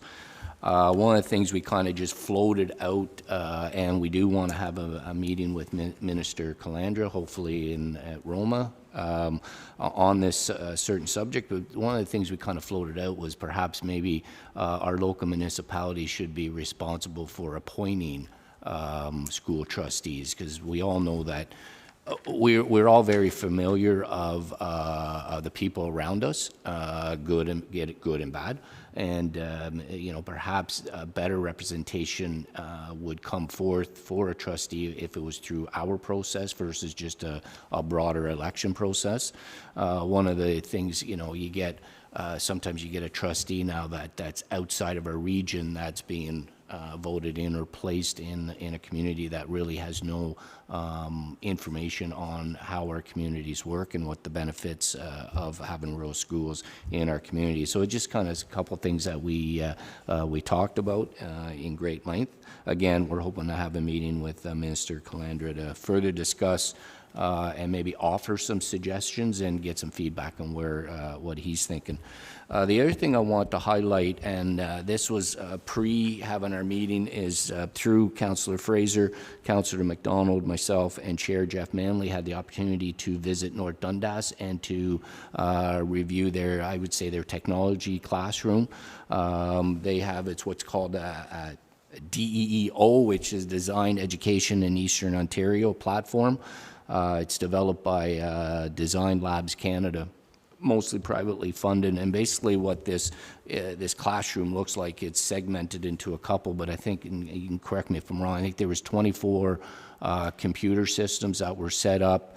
The primary use of the computer system was 3D technology, and 3D technology for ranging from architecture to really anything, right? They create 3D technology.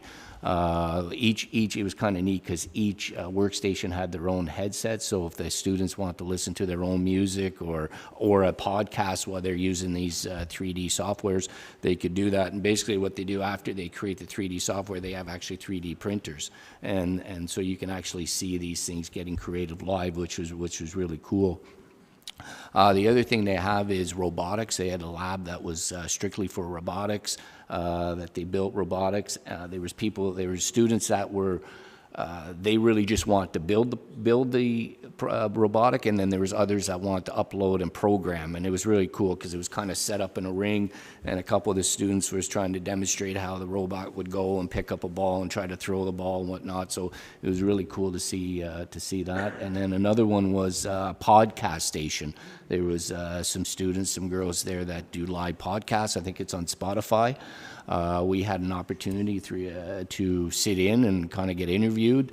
So that was really kind of cool. And I think I haven't went on Spotify to see if it's downloaded or uploaded, but it's kind of cool that this technology exists.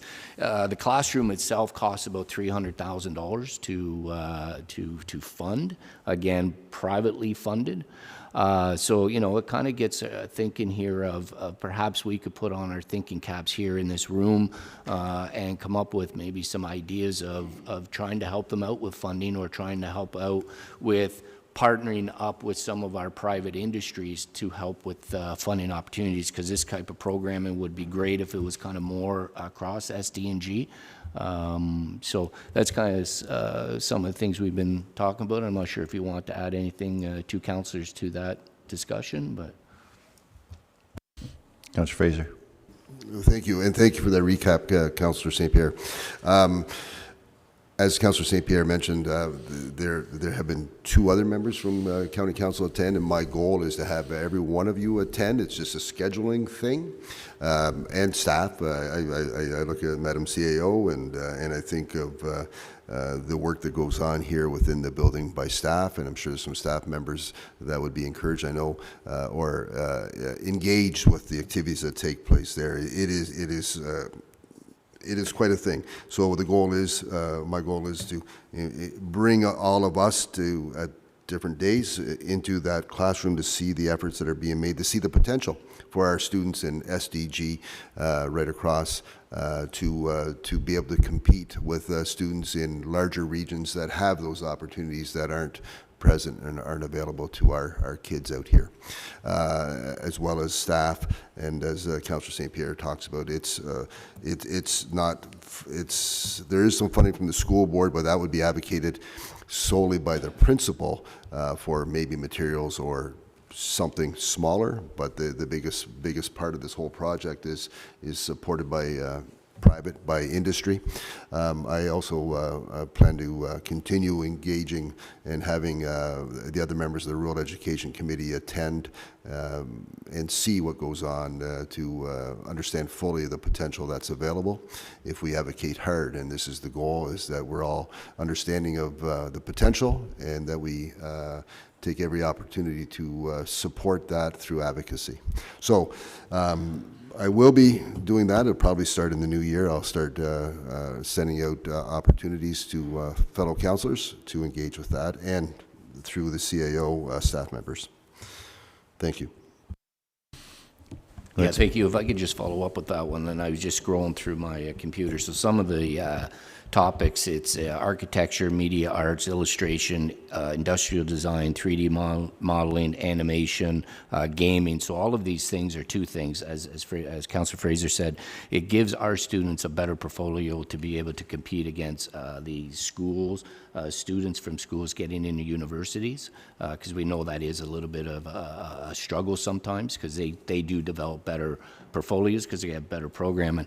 And this really goes with the real world, hands-on real world learning that we continually promote as well, because all of these things are used in today's society. It's not, sometimes you get educated, but you're always a little bit of a step behind versus a step ahead, and I think this is a step ahead in the education.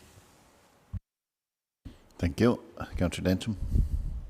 Thank you, Mr. Warden, and thank you so much for sharing that. I'd love to be included in understanding more of that. I think this type of work is exactly what the Rural Education Committee should be working on, opening up doors for our young people, planting those seeds that will spark creativity and spark potential.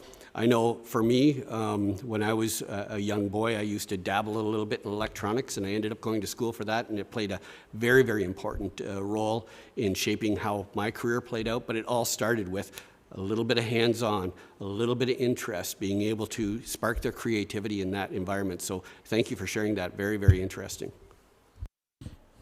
Go ahead, Councillor Samir. Yeah, thank you, and thank you for that. That's great feedback. I think you're correct. You hit the nail on the head. I think this is what our real focus should be on, opening doors for our students. I understand that we all went through the moratorium and the closing of the schools, and we need to keep our eyes focused on that. I think some of the data we should be collecting in our committee is more of capacity data versus future growth, just to ensure that if we ever get to it again, and we have the discussions about population, that we can illustrate that we have the growth in SDG. Maybe it's not today, but it may be in 5 or 10 years to have sustainable schools. So I appreciate that feedback for sure. Thank you.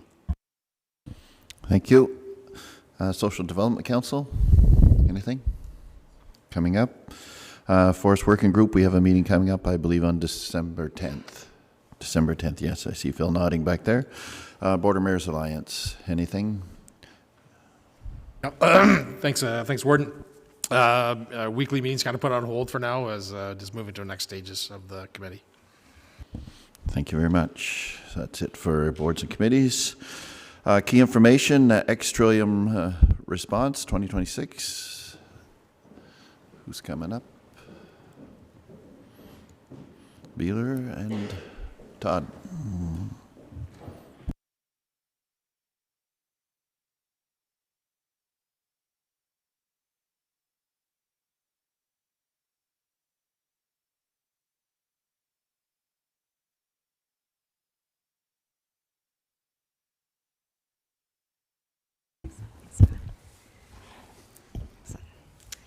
Good morning, Warden Lang, fellow councillors. My colleague Todd and I are pleased to be here this morning to provide an update on Ex-Trillium Response 2026, and that is our 2026 emergency preparedness exercise. Under the Emergency Management and Civil Protection Act, there is a requirement annually for local governments to practice their emergency response plan. SDG Counties has taken a collaborative approach to this in both exercise development, delivery, and training opportunities over the years. Previous exercises have included cyber threat focus in 2022, severe weather and regional risk assessment in 2023, communication and collaboration across 7 separate EOCs in 2024, and then cross-jurisdictional coordination with the Canadian Armed Forces, which was our 2025 exercise. Participation in these exercises has steadily grown over the years. This past year, we had approximately 120 participants at our exercise. This really reflects our strong engagement in terms of municipal emergency management and from our partners, both in law enforcement, fire services, emergency support agencies like Red Cross and the Housing Division, and our other provincial and federal partners. Following each of these exercises, one of the key things that we do is garner feedback from those that have participated.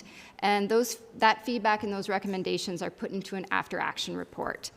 Several of the key themes that we've seen from those exercises were a desire for more regional collaboration and resource awareness, ensuring diverse communication mechanisms, and also on that line, communication that is consistent, not only across our local governments, but those partners who are also responding in an emergency situation. Looking at thresholds for a joint and regional EOC in these larger scale emergencies, and also diving deeper into the different mutual aid agreements that we have. We have a variety of them currently in the area, both between municipal offices, fire, as well as with the Red Cross and City of Cornwall with our evacuation mutual aid. Which brings us to our 2026 scenario. One of the other key pieces of feedback that we had in 2025 was that there was a desire for additional opportunities to collaborate with our federal and provincial partners when doing emergency preparedness exercises. And so we took this opportunity and we were approached by the Canadian Armed Forces to do a follow-up exercise in 2026. This meets the needs for a variety of different organizations and really builds upon those key themes and recommendations that we've taken out of those previous exercises. So example, from the Canadian Armed Forces side of things, they get to practice with real municipal teams, deal with real-time requests for assistance and how those mechanisms work. And they also get to practice, in this scenario, shifting from Operation Lentis, which is when they respond to a natural disaster, to Operation Rubicon, which is a CBRN response, or in our case, we're looking at a dangerous goods release from a train derailment. On the municipal side of things, we're really going to have an opportunity to practice that regional EOC threshold, and Todd will touch a little bit more on that in terms of how we have structured the exercise in 2026, keeping that piece in mind. We also get to practice those mutual aid agreements, and we've expanded it. So we're not only going to be exercising on those local mutual aid agreements that I mentioned, but we've included the United Counties of Leeds and Grenville, and we're also currently in discussions with Edwardsburg Cardinal to talk about what some of those outlying government agencies' support could be in something of this nature. So really broadening that regional response beyond our borders of SDG to include some of our other partners. From a fire, we're working with Transport Canada and CNR dangerous goods experts and scientists in the development of this exercise. So there's a great opportunity here for our fire response teams in terms of dangerous goods discussions and dangerous goods training throughout the exercise. And in terms of OPP, we're working with them in terms of cordon support and evacuation support. And there's also going to be an element of drone usage in the exercise. And then, of course, for our health sectors, looking at things like decontamination protocols and some of the psychosocial impacts of an emergency of this nature. So the exercise that we're developing will bring in elements of a snowstorm, and then we're looking at a train derailment as a result of ice jacking that lends to a dangerous good release. And all of the information that we're utilizing comes from information that we have of things that actually do move through the area. So our exercise is developed on some very real information, and that was really key for us in terms of practicing this going forward. Morning, Council. So we have been meeting on this file for weeks, if not a few months now. I'm sure you can appreciate the fact that with any kind of mock emergency, there are hours and hours and hours of planning that go into something like this. We have a fairly robust core planning team. Catherine and I represent SDG Counties on that team.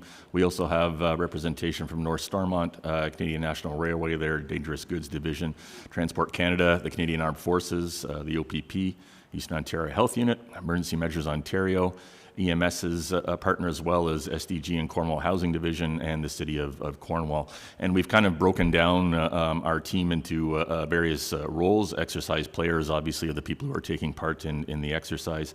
The trusted agents in the core planning team, we're working on creating this scenario and assisting with inject development. There's going to be observers, controllers, and trainers taking part as well, and they'll be supporting the exercise flow and realism. And then there's also a mentoring and advisor component to this as well, and some examples of that might be a staff sergeant mentoring some new incident commanders. So really there's an opportunity for learning on all levels, not just within the traditional municipal office, if you will, but also with respect to emergency services and obviously the armed forces.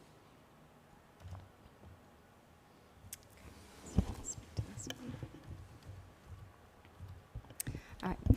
So just to give you a visual of what some of those communications throughout the exercise would look like, we're bringing this beyond a tabletop. So we refer to the exercise as a command post exercise. So in a tabletop where you tend to more discuss, if this were to happen with those around the table, how would we deal with it? In a command post exercise, you actually need to reach out to those various areas with your asks. So you need to determine your asks, put those asks together, and then go up through the proper channels to deliver them, and then work from there in terms of your next steps. So in the relationship that we'll have throughout this exercise, we'll have our incident site, which in this case we're calling our incident command post Iroquois, and our Incident command posts will have to feed information to the municipal, or in this case, regional EOC that will be functioning here. Depending on gaps in resources or asks, we will actually have liaison officers from Emergency Management Ontario participating. They will filter our asks up to the PEOC, our Provincial Emergency Operations Centre in Toronto, and there'll be an individual who will be working there throughout the exercise to deal with our asks. If there are no civilian resources available, and that request falls within a request for assistance to the federal government, the PEOC is then going to forward that to Joint Task Force headquarters in Toronto for the Armed Forces, and then they would assign that out to their battalion group, which in this case would be the 33rd Brigade in Ottawa. And we will be having conversations through those channels over the course of the weekend as we work on this exercise. There you go. Just to touch on what that looks like, Todd mentioned we've been working on this for some time. Trillium Venture 2025 ended in April, and we started working on this in June. So there's a lot of coordination, discussions, and behind-the-scene works that goes into this. This is essentially what our exercise structure will look like in terms of how we will communicate with the various players that are involved over the course of the weekend. And so you'll see for us the key one here is we'll have our municipal regional EOC, and then we will be communicating with our Iroquois incident command post, and then through the other agencies through a variety of technical means, for example, using Teams. So we'll be, as Catherine said, this is a command post exercise. We won't specifically have any troops in the field, if you will. We will be doing most of the work from this property. Our council chambers will act as the regional EOC. We'll be using the CAO's office for our plans room, and we'll have some media scrum and press release area created in the jail foyer. We have not yet reached out to local media, but we will be reaching out to ask if they would like to participate that weekend and fill their role as community communicators, and come in and take part in press conferences and media scrums. We'll also use the second floor boardroom as Iroquois, if you will, the incident command post at the scene. We'll also potentially use the City of Cornwall's mobile command center. We've been advised by Leighton Woods that the command center she's an old girl, but she's got lots of miles left on the chassis. She'll be available that weekend as well. And as Kat mentioned, the United Counties of Leeds and Grenville are potentially going to be participating as well. And they'll be fulfilling that role through the council chambers here at this building. So in addition to the big exercise we're having at the end of January, Catherine and I are also taking part in a little bit of a roadshow. We'll be completing some tabletop exercises with the local municipalities from January 12th to the 16th.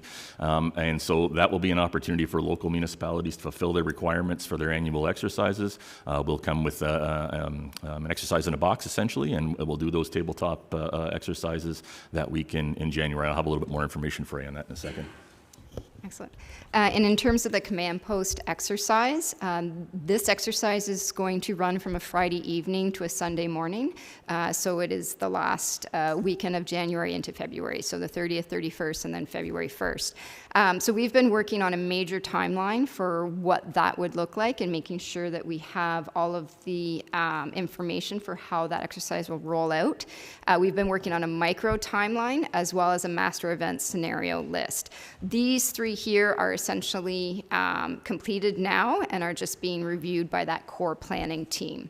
The exercise screenplay is what will go out to participants prior to the event, and so that's something that Todd and I will be working on in the coming weeks.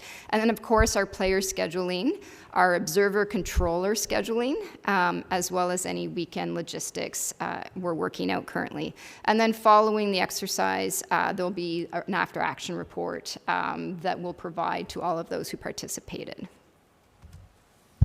So as mentioned, we'll be doing tabletop exercises with all the local municipalities. North Stormont, you'll note that you're not on the list, but I did talk with Nancy last week, so that has been confirmed. We're just working out the time. And so, as I said, we'll take about an hour or two with each local municipality. We'll complete those tabletop exercises, and that way we've got it kind of all done in with a nice little bow on it in January, so that local municipalities don't have to worry about that for the balance of the year. So if we can just switch gears a little bit back to the weekend exercise. So this is our blank. We have it filled unofficially, but this is our blank schedule for the course of that weekend. We have 5 4-hour shifts beginning at 6 p.m. on Friday, and then we'll wrap things up at noon on Sunday, while officials from the armed forces will be working 24/7 all weekend. We didn't want to put local municipal folks through that, so we are going on a daily schedule. But as I said, we'll start Friday night 6 to 10, Friday 8 to 12, then 12 to 4, and 4 to 8, and then obviously Sunday from 8 to 12. And we've got all of these roles largely filled. There's been some confirmation of, or actually mostly every role has been filled, but there is still some vacant spots. We'd be happy to show you that schedule kind of offline because it's not finished yet. But we're talking about everything from CEMCs to EIOs, ops folks, planning, logistics folks, finance people, the EOC managers, which is typically municipal staff, including the CAOs and or directors, and elected officials. Many people in this room, we've reached out already to secure those spots, and they'll be playing as well that weekend. Thank you. So that kind of constitutes the bulk of our presentation. We'd be happy to answer any questions you may have at this time. Questions? Seeing none, I really enjoyed last year's. I think it was great. I encourage everybody, seems like you're trying to outdo last year even, which I didn't think was possible. But anyway, it really takes what I didn't used to enjoy that much, doing the emergency management training every year, and makes it much more enjoyable, and you really feel like you get something out of it. So I appreciate all the work that's gone into this. Oh, Councillor Williams. Thank you. This looks like a very significant exercise and complex and well put together, so congratulations on that. I'm assuming it'll go well. Do other regions do this level of emergency management exercises? I'm just curious. Not necessarily. SDG counties and the region do a lot of collaborative work. You don't necessarily see that across all of the other jurisdictions. It's something that Todd and I are really proud that we enjoy being a part of this. And for us, training on a regional level is important, because when there is something that's large scale, you need to have practiced those mechanisms. And so we see it in everybody's interest to work at this as a collaborative. And every year I learn more. And so there's just so much value brought to our local emergency management coordinators in terms of response. So I'm sure there are other areas that do big exercises, but I know when I've gone to certain conferences and meetings and people say, "You guys do this all together?" I say, yeah, we do, and there's always interest in how that develops. So something we're quite proud of here. Maybe I can just follow up on that as well, Councillor Williams. What we've kind of noticed in doing this kind of work is emergency management tends to have a little bit of a stigma attached to it, because it deals with obviously negative things, but also there are huge provincial components. You got to make sure you fill out your paperwork properly, and you got to make sure you do X, Y, Z in a certain order. And what we found is that that can be a little bit frustrating for folks. So what we're trying to do is maybe break through a little bit of that and go in and be able to talk to folks on a one-on-one and a personal level. And also, we've noticed that in doing these exercises, you kind of break down those barriers as well. So I think it's been important to kind of do these things. Thank you. Anything further? And it does hit our strategic goal of more collaboration, so that's much appreciated. Economic development update and medical recruitment. Mr. Patrick.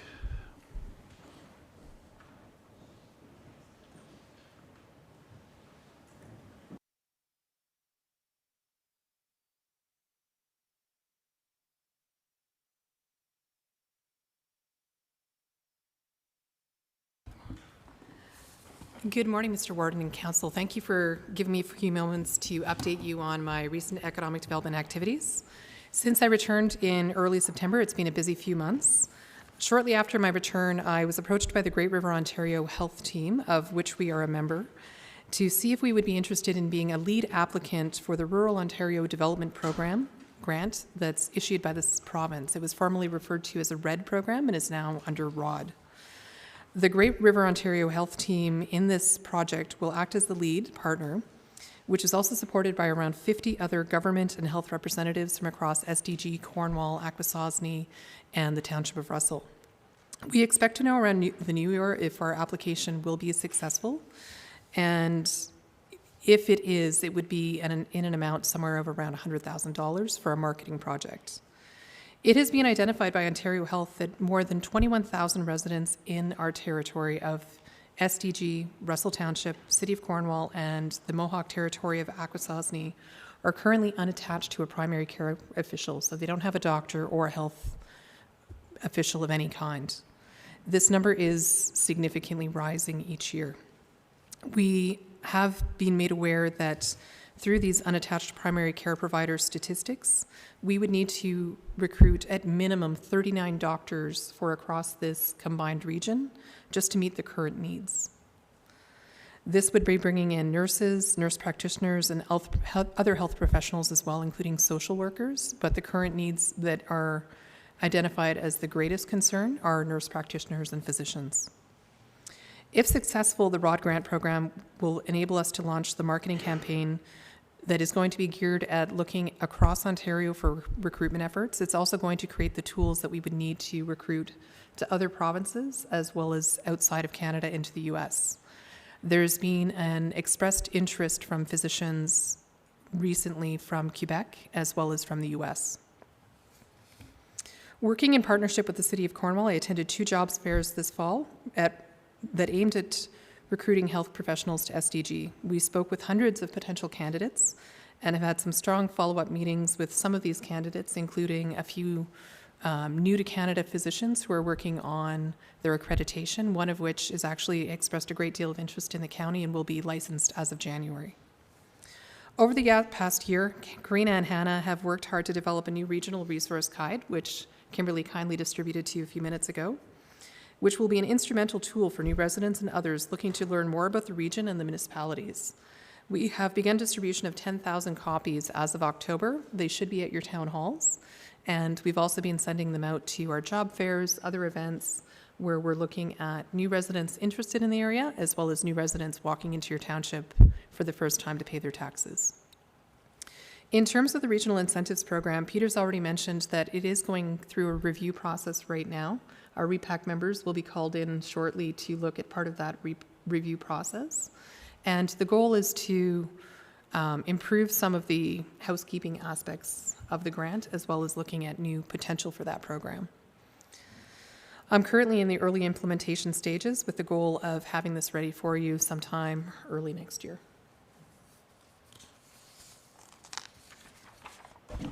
That's it.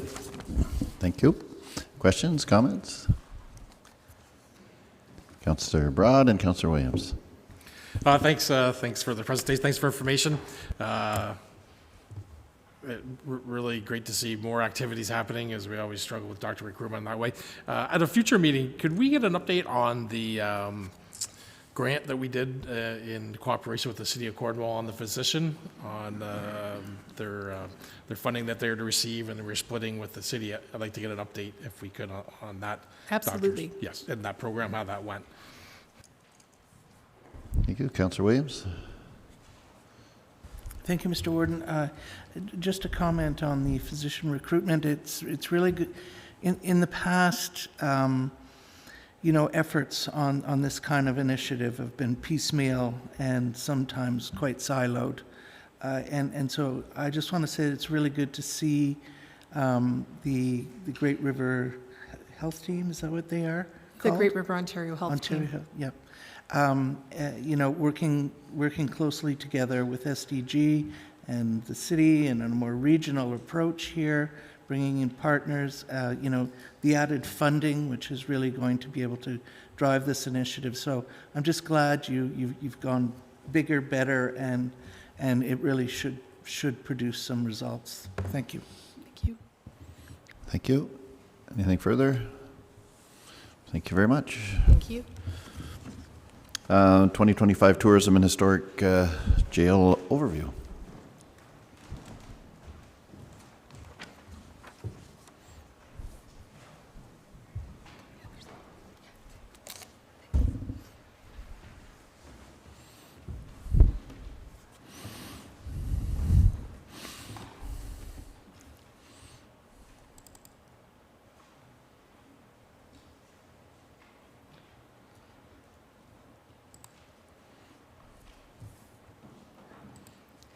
So good morning, Council. I'm pleased to be here this morning to share an update on some of the tourism work that's been going on in the counties this year.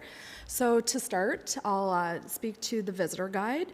We released the second annual guide in partnership with the City of Cornwall in February.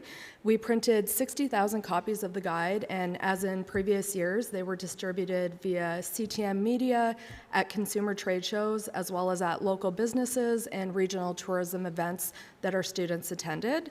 We've already begun the planning for our 2026 edition. Again, it's a partnership with the city. We're going to see an increased page count, and we're doing tear out regional map in the center. So it's really going to serve as a promotional piece and also a practical tool that visitors can take with them.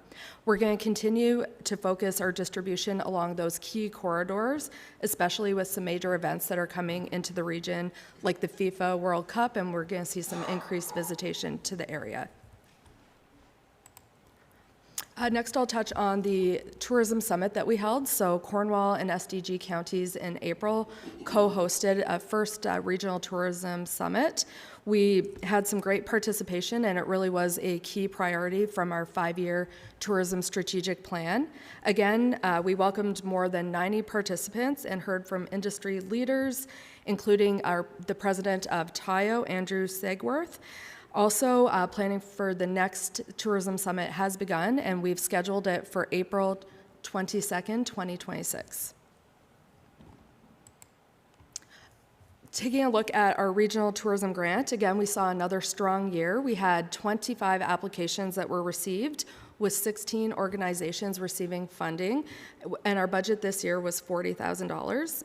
A few of the events that were a few of the events that we supported include the Eastern Ontario Maple Syrup Association, which hosted their annual conference and summer road tour right here in SDG, and the St. Lawrence Acoustic Stage, we sponsored their 2025 season.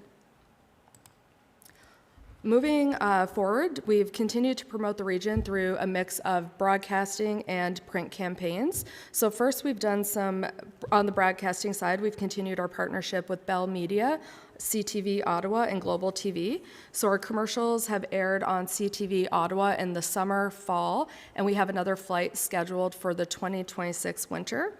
And Global TV, our campaign, has run starting in May and will continue until May of 2026 with placements in both news and primetime programming. And then some of our print features, you can see, have appeared in publications such as Edible Ottawa, Ontario by Bike, and the Prescott Russell Visitor Guide. So these campaigns are designed to showcase the entire region and many of our unique assets.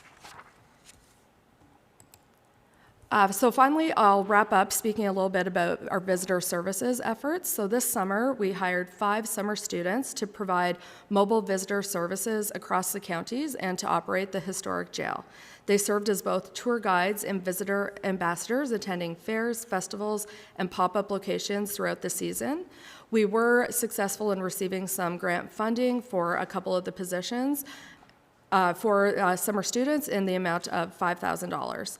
And throughout the summer, our students tracked their interactions, and some key takeaways included more than 30 events that were attended. They assisted over 3,100 visitors, and August was our busiest month. Some of the feedback from the students, visitors often ask most about the cycling routes, upcoming events, family-friendly activities, and This just continues to highlight how important the visitor guide and our regional maps continue to be. So to close out the season, our students completed 2 detailed reports, a summer tourism report and this summarized visitor engagement, event participation, and they also prepared a report for the historic jail outlining our tour numbers, revenue, and visitor feedback. So both will help guide our planning and programming for the 2026 season. And the reports have been included in the council package for your review as well. So with that, I will pass it over to Becky Ranger, our jail coordinator, who will provide a more detailed update on the jail operations and the 2025 season. Sorry, this is my first time presenting in council, despite spending an awful lot of time in here. So we'll start off by speaking to the summer season, and then I'll provide you with a brief update on our RED grant and the kind of work we're doing towards that. So the jail had a very successful summer season. Again, 5 summer students, open Wednesday to Sunday with hourly guided tours. You can see our visitor count and gross revenue there. And our busiest days were actually on Wednesdays and Sundays, which is a bit surprising when you sort of think maybe Fridays, Saturdays, but those days were the busiest. Demographics of our ticket sales, 40% primarily adult ticket sales. Seniors and youth kind of come in around 20, and the remainder is free admissions. So through things like library passes and our Doors Open event. Ticket prices remain the same as last year at $12 for adults, youth and seniors $10, and children $6. Our summer students, all of which were wonderful to work with this summer, they had some great events. We offered a few nights of our night tours, with most time slots filling up. Tickets could be bought online or in person. We actually had a significant amount of walk-ins for our night tours, which was surprising but excellent. We also hosted 3 murder mystery nights, all of which sold out quickly. Those tickets had to be bought in advance. And I would recommend both these would be great for regular offerings throughout the summer. Through increased promotion, we could probably even offer them weekly. We also had our Doors Open event August 16th and 17th, which saw 260 visitors to the jail. We did try a couple of off-season events, the first of which is our Spirit Fair and Mystic Market, which actually saw a whopping 700 visitors come through the doors. It was highly successful. We worked with a partner, Krista Johnson of Chris Mystical Markets. It was an excellent partnership. We also hosted a Jailbreak Car Show in collaboration with Cornwall Road Warriors Car Club, another successful event with over 200 people coming through. For that event, we actually accepted donations at the door, which brought in close to $700 in donations. Another great event, both of which would make for excellent annual events. They both expressed interest in doing them again. Just a couple pictures. This is the Spirit Fair, so you can see it gives a really great curb appeal visual. So we had a lot of people driving by, coming in. It would give a very lively feel to the jail. And our Jailbreak Car Show as well, another very big curb appeal event that is very well visible to the public. Very cute too. As for bookings, we sort of continue with our bookings as usual. This is something we may look to reevaluate for next year. Rentals brought in over $2,500. Private tour bookings, we had over 20, ranging in numbers from 10 to 60 visitors per group. And our Phantoms of Your partnership for paranormal investigations brought over $10,000 in revenue this year, so another great partnership. Moving on to our RED grant, we've sort of narrowed down 3 main focus areas for the RED grant: to preserve the heritage, to improve and expand offerings, and to enhance our marketing and outreach. All of those are well on track to meet goals that we've set for ourselves for a reveal this spring, so we're anticipating a very good summer season ahead. Some of the main factors of that, so the heritage piece is really tracking down original source documents, having proper inventory, and also the display of exhibit panels throughout the jail that really give a depiction of the history. In terms of tours, working on a self-guided option that would allow us for more than just 15 sort of people in a tour group at a time, so we can really enhance visitation. And marketing and outreach, having events like I just shared with you to attract new people to the jail. So a couple fun upcoming things for the spring. One of them, we are going to be hosting a Johnny Cash at Folsom Prison concert here at the end of May. Paul Anthony is the impersonator. He's done shows at various jails, most notably at Kingston Pen, which brought in over 1,000 people. Very, very excellent performer.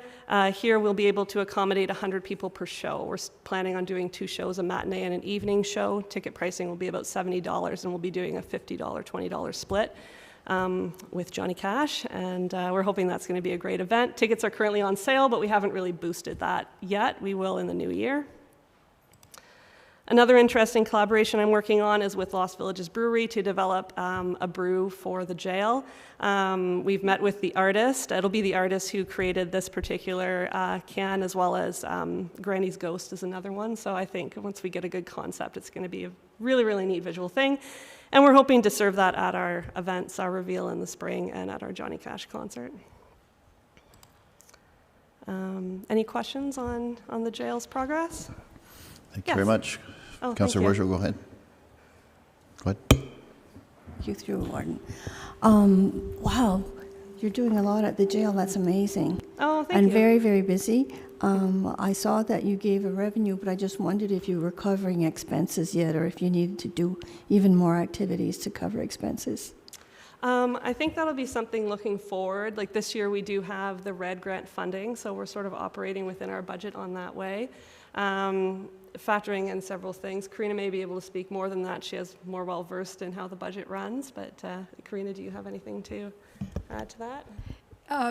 Yeah, it's a little bit, it's different because the jail itself, it's hard to know exactly how much goes towards operating the building itself, and then the staff is also split. So I think the revenue that we bring in probably covers a good portion of the expenses, but we'd have to do a deeper dive to see exactly how much. Thank you. Councillor Williams. Thank you, Mr. Warden. This is good stuff. Well done. We were talking, Becky, about you were hoping to get some local students from a local school to rebuild the gallows. Do you have any more information on that? Are you going to be able to be successful in that partnership?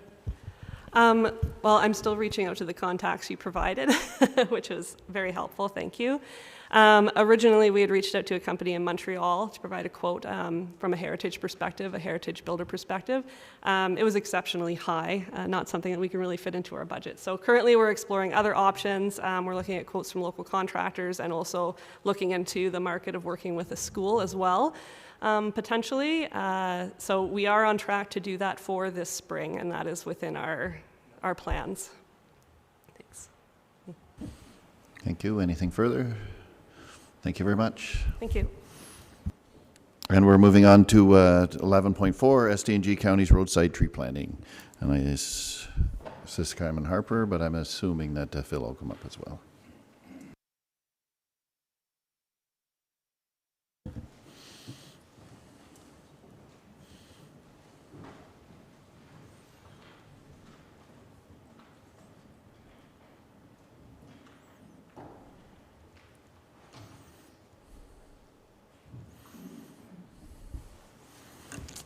Morning, go ahead.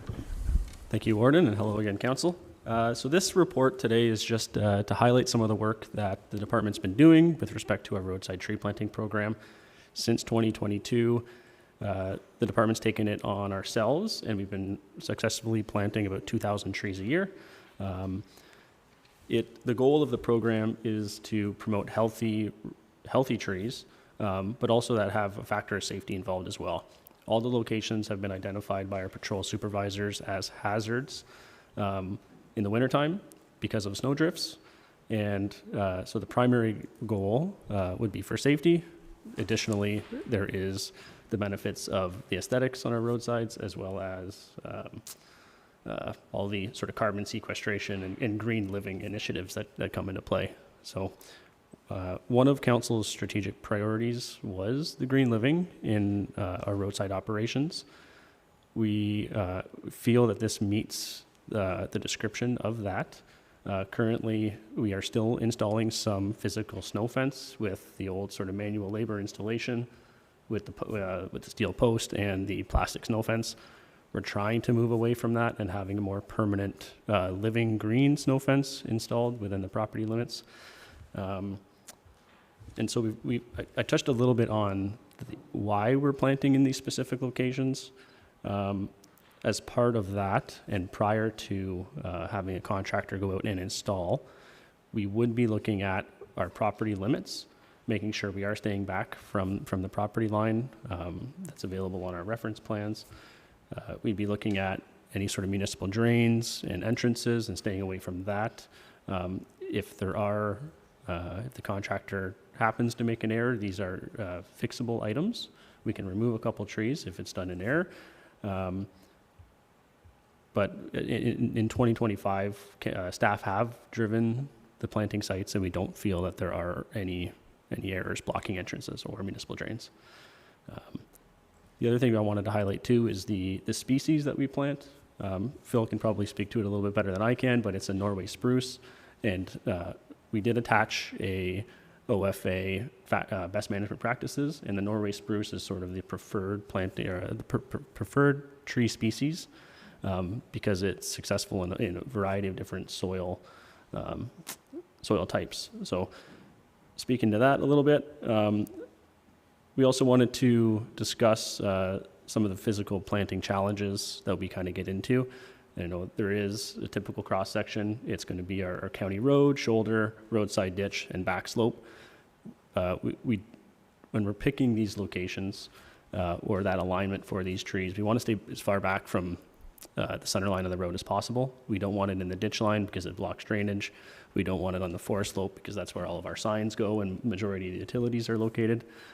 So really that back slope closer to the property line is preferred, and it also provides the most benefit when you're looking at snow drifting and the benefit of the living snow fence for what it's intended to do. So some of the other challenges that we get into is some encroachments from landowners that have just been historically taking place over the years. Trying to manage that can be difficult, but as shown in some of the photos there, you can sort of see what might be taking place, and we're hoping that, and you'll see in the next little bit there, some future opportunities that the department can do to try to eliminate some of this conflict, and that might be letting owners know a year in advance so that there aren't crops planted within the right of way and limiting this conflict. So as I said, that's one of the opportunities is to discuss with landowners in advance where the encroachment might be taking place.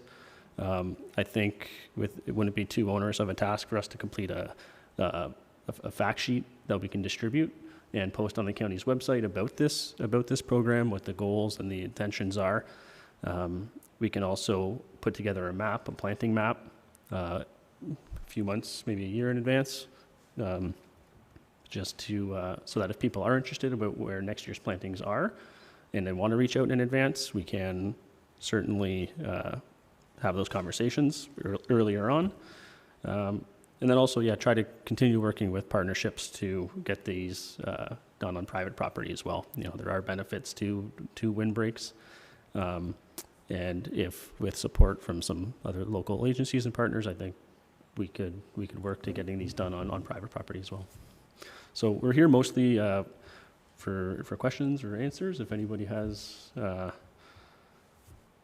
some, yep. Yep. Go ahead. Thank you, Mr. Warden, and thank you for the presentation. I've long been advocating that we use native species, be it wildflowers, but that piggybacks with trees to add as a buffer and to support the road clearing that takes the winter maintenance.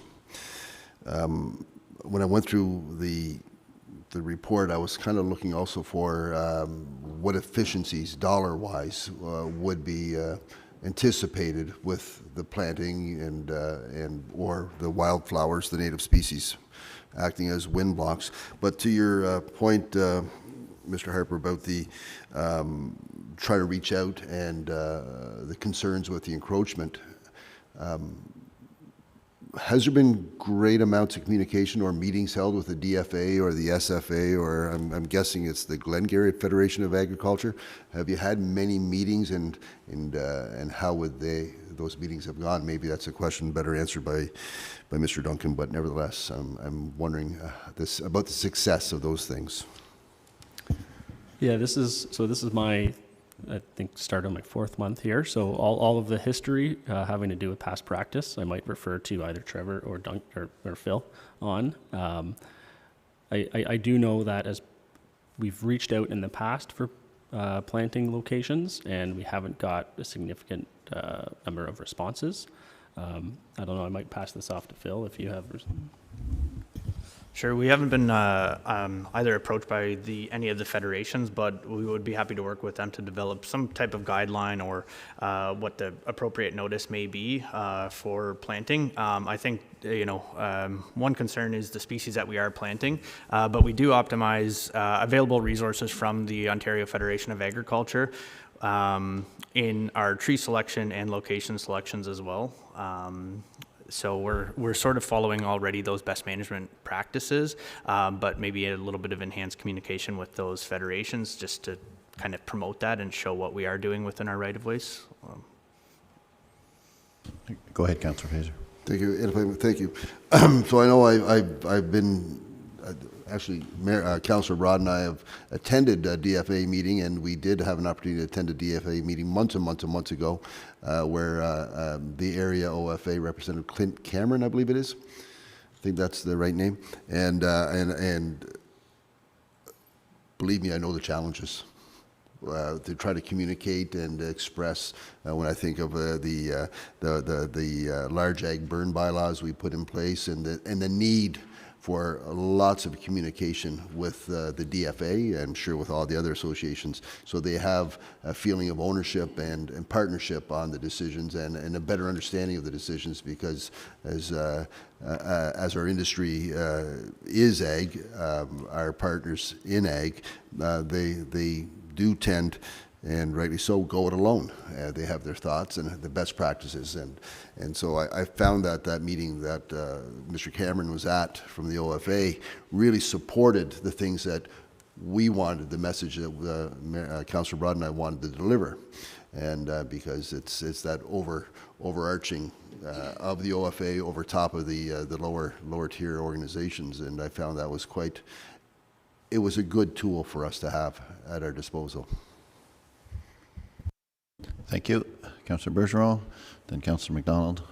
Thank you. Through you, Mr. Warden. I have driven down our township roads, and I've seen farmland being worked honestly right to the gravel shoulder of the road, and that has been going on for years. Sometimes it disrupts our drainage systems.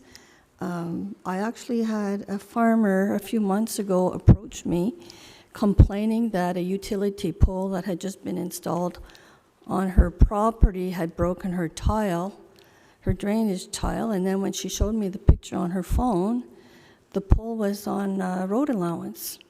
And so I told her, your tile wasn't supposed to be there in the first place. You're the one encroaching on our land. And so for me, we definitely need the windbreaks. We have to have the windbreaks, and we need the windbreaks just to make our roads safer in the winter. We know the areas where on a windy day, I mean, you have whiteouts, you can't see, the snow is drifting horribly on those roads, and we do need windbreaks. And so we should be able to be allowed to put them on the road allowance, just to protect everybody. Thank you. Councillor McDonald. Thank you, and through you, Mr. Warden. I've given this one a lot of thought because it is a big issue to us, and obviously the GFA came to our council to discuss it, and their displeasure with perhaps how it happened, where it happened, etc. And our council, much like every other, is interested in the agricultural industry. So that's why I believe possibly brought this report forward. So thank you very much for this report. It's good to have all the information, because until this report, most of my information came from either farmers or the council members who are farmers, so it was all of the agricultural side, and I think this is a fair display. I would like to say, on page 93, it is interesting to see the farm field. So if you'll allow just a slight, just how I've thought about this a little bit, is we always want to stay neighborly, and I think this situation actually allows us to be a little neighborly, as well as discuss negative externalities, because that's how I see this. Oftentimes, well, I guess while knocking on doors, one thing I heard a lot was, I want to see more green, more trees, and then I am a believer in individual land rights. Like, you're not going to tell me to cut a tree or plant a tree on my property. I'll take care of it myself. However, that does have negative externalities depending on the community. So I do see the value of, if we plant a tree, the roots go in, it can sever their ties. It can also, if I don't know the exact numbers, but at 20 feet to 30 feet of that field, when growing, may experience, money is being taken from their pockets because the British thermal units aren't there to heat the corn or the soybeans. So that's a negative externality. However, whenever I think about the other side, when they're encroaching on our property, that's income they're making on behalf of everybody. Essentially, we're not renting the field. Additionally, when the fields are wide open, a snow event might take 3 days to clear up because you have to go back for the drifts. And that's a negative externality. So it kind of goes on both sides that way. So I like that. I don't love that this has happened, but I very much enjoy the conversation that could come from it, in particular about if drifting is our thing and tree coverage. There are some municipalities, or I think upper tiers in southwestern Ontario, where they actually move the line like 100 feet from the field, because if I understand properly, when you drift, like, 'cause I'm trying to make snow, like, I've drifting over my walkway and it was like 4 feet last year. I couldn't shovel it out. However, I understand you go 20 to 30 times back. So if you put a 4-foot fence, it should be, anywhere from, well, like, oh my goodness, my math's gone all of a sudden, 80 to 120 feet away from the road. So this is better than what we have, but better yet would be to have a conversation with the farming community to put a tree of a desirable, well, they'll call them weeds. I think all trees are weeds, not me, but I've heard that from some members of the community, would be put it, like, if we had that, this starts a conversation where we put it in the perfect spot. It does them less harm, it does us benefit, so like everybody wins. So like I'm very excited about what could come from this conversation. Sometimes, like, moments happen where there's a little bit of anger. I think there was threatening of suing, and I was like, well, I'm not going to sue you for snow drifting, and I would hope that we don't get sued in South Glengarry for this. But if there's a positive from it, we might have, like, instead of these trees here that are of a more negative externality, you losing crops, maybe they make more sense here. So like that to me is like a good start to this conversation, and I look forward to whatever happens, because if it can work for the farmer and work for the roads, like, sometimes you have a win-win, and I kind of think this could be the start of that win-win if we go that way. So thank you for your time. Thank you. Head Councillor Landry. So I know the warden's going to have the last word on this one, because he's got some interest in this, but in regards to similar comments to what Councillor McDonald just mentioned, when you look at snow fences, often they're way further, so I'm sure there's a formula that can be kept to determine where that snow wall should be or that fence should be to prevent those snow drifts. But in a typical road allowance, 86 feet is fairly common. Do you guys anticipate that you can figure out a formula to put those trees that will benefit us, and then keeping your drainage open, being on the road allowance, not on the farmers, overseeing that there's tree canopies and tree skirts, depending on the trees that you have there? Can we make this work that it's not interfering with farming practice and at the same time meet our demand of planting our trees and doing these snow covers? So maybe you can elaborate on that. I can take that one.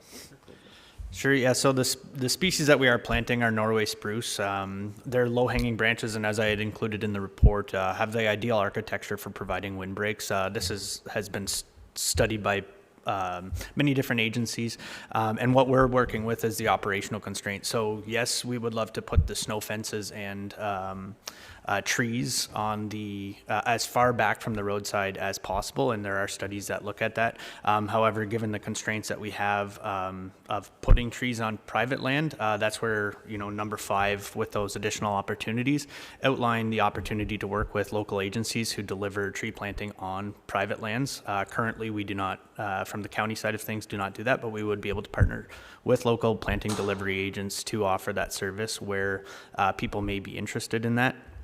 In many of the cases where we are planting trees, there is just an absence of trees on the landscape. So a little bit goes a long way, and that's where we are planting within the county road right-of-ways on sections identified by our patrol supervisors where we are having issues with drifting snow. Given that the operational constraints of having snow directly beside the roadside or roadside ditches, that's where we are planting on the back slope, and has been a traditional practice over the last 60 to 70 years. So. Thank you. Anybody else? Councillor Densham? Thank you, Mr. Warden. And yeah, from my perspective, I think everybody's doing the math and everybody's understanding how it affects me, but I truly believe that the solution here is in the communication, proactive communication when things and initiatives are going to happen. What I've learned in my time on the board with South Nation, a lot of this comes from, or a lot of the winning solutions ultimately come down to proactive, early communication, discussion with the parties so everybody can feel comfortable that they've been heard, their needs have been met as much as they can be. And I think that's really what this would benefit most from. Again, doing the math and everything, I'm sure that is something that can functionally be done. But from my perspective, I believe what I may be seeing here is that some activity has taken place, and perhaps an earlier conversation, earlier collaboration in the process may have helped to explain what needed to happen, why it needed to happen, find compromises where possible, and then ultimately reach the most appropriate decision that will reflect both the needs of the farming community and the needs of the general ratepayer and the road users. So again, from my perspective, the biggest opportunity here is proactive and ongoing conversation and communication. Thank you. Anybody else? Can I say a few words?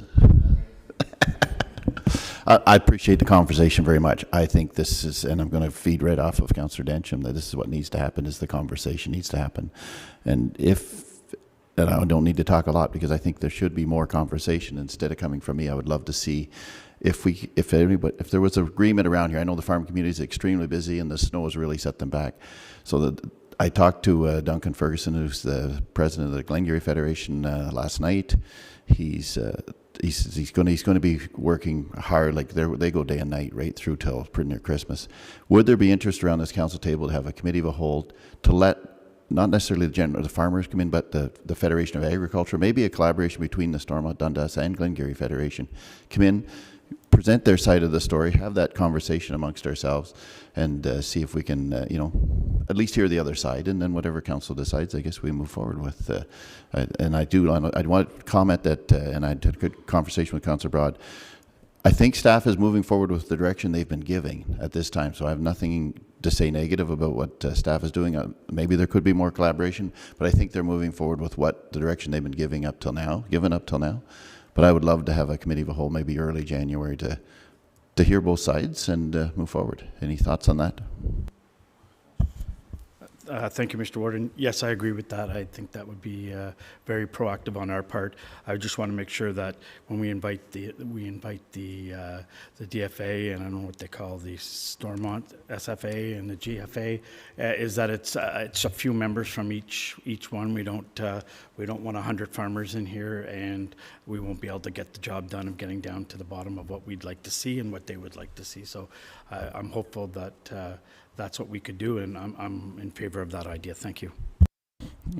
To comment on that just a little bit, my thought was that they would come in and do the speaking. I don't know what the group's thought is if people want to come in and watch the meeting, but I think if other farmers wanted to support them, it would have to be known. It's similar to a presentation here. Everybody doesn't get the chance to get up and speak. It would be a couple of speakers or one speaker that speaks for the group with a allotted timeline, and then if there's an audience, that's another thing, but I don't know what everybody's thought is on that. Councillor Fraser. Thank you. And as I mentioned earlier, communication with the DFA, SFA, GFA is vital, OFA, because they are our industry.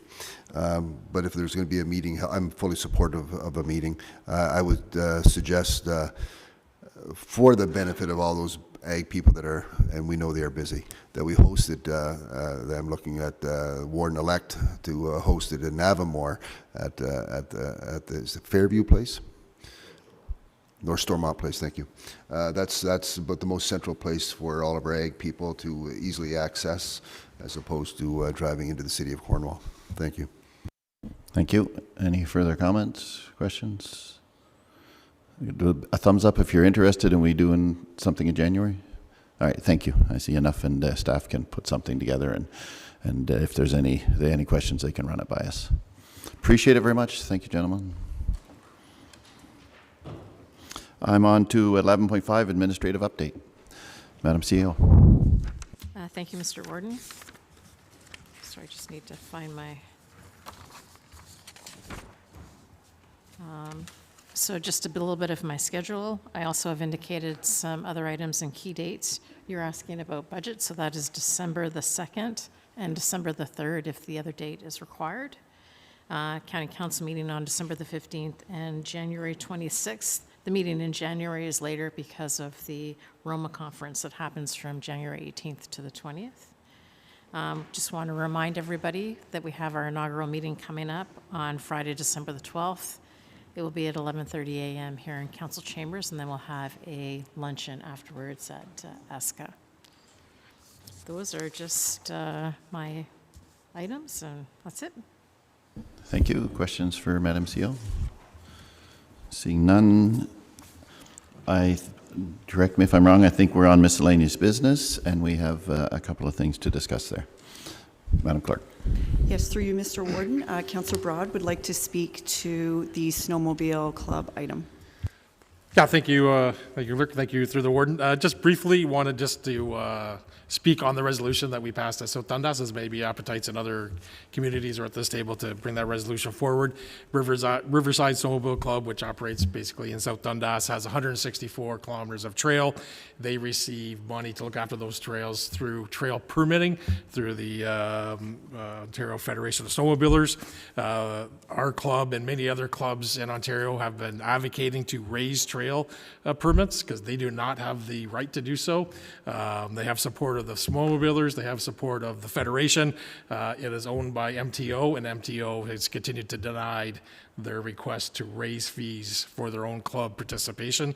So Riverside Snowmobile Club are reducing by 15 to 20% their snowmobile trails for this upcoming season, and it's happening throughout Ontario. I'm just looking for support to let the MTO know, let the snowmobilers decide what they can or should pay through their trail permitting fees. Thank you very much, and I'll just take 2 seconds for full disclosure. I am president of the Glengarry Snowmobile Club, and but I mean there's no financial, we're all volunteers, and no per diems, and no actually even reimbursement for expenses. There's nothing. But anyway, but I appreciate South Dundas bringing this forward. So I had not. Councillor McDonald. Thank you, and through you, Mr. Warden. I believe our council's already set in motion to support it, and I'd support it here too. Thank you. Anybody else? The other Councillor McDonald. Yeah, I would support that, and I would sign on to that. I've called the president of the Glengarry Snowmobile Club. He's not very good at returning his phone calls. Depends who he wants to talk to. I apologize for yelling at you on Friday. But yeah, no, we've heard the same thing from ours as well. So it's crazy, and maybe that's a future discussion with the MTO at Roma or AMO to have a conversation about that. I mean, it's crazy that they're not doing it. So.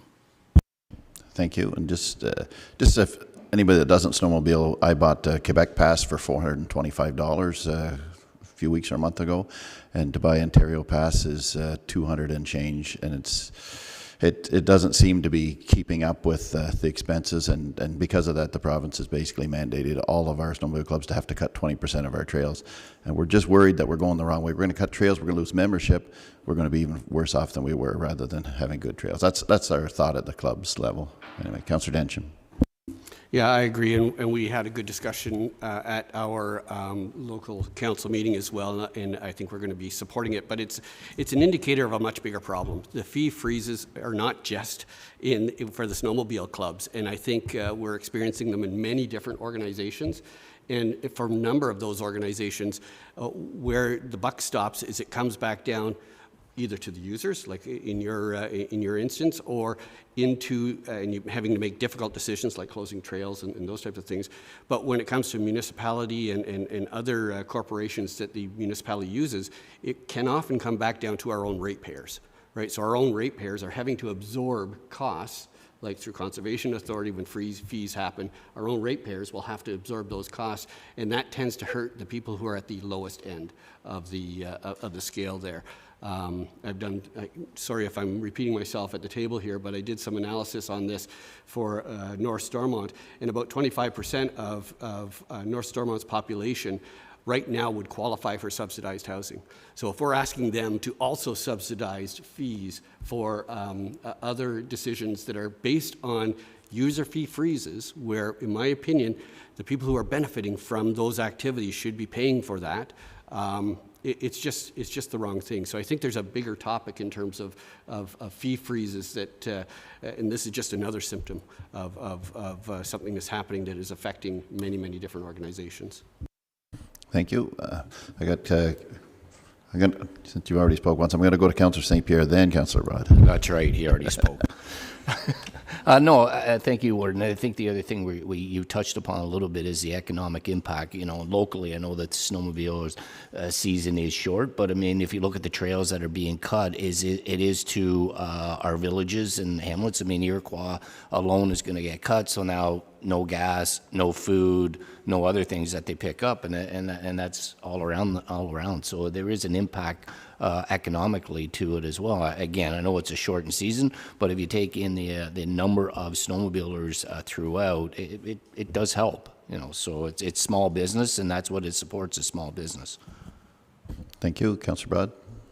Yeah, to Councillor Dench's point, maybe a delegation with the Minister of Finance to understand finances, like he does impact finances. There's an idea.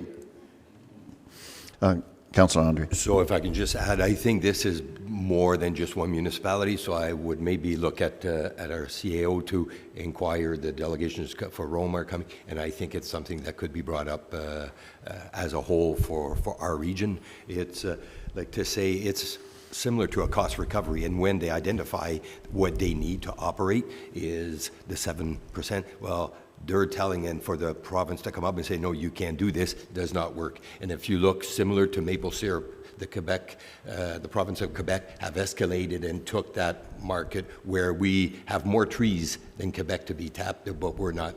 It's the same thing with tourism and snowmobiling, so they're doing it where they're attracting, and we seem to be going the other way. So I would suggest that we look into a delegation at Rome if possible. Thank you.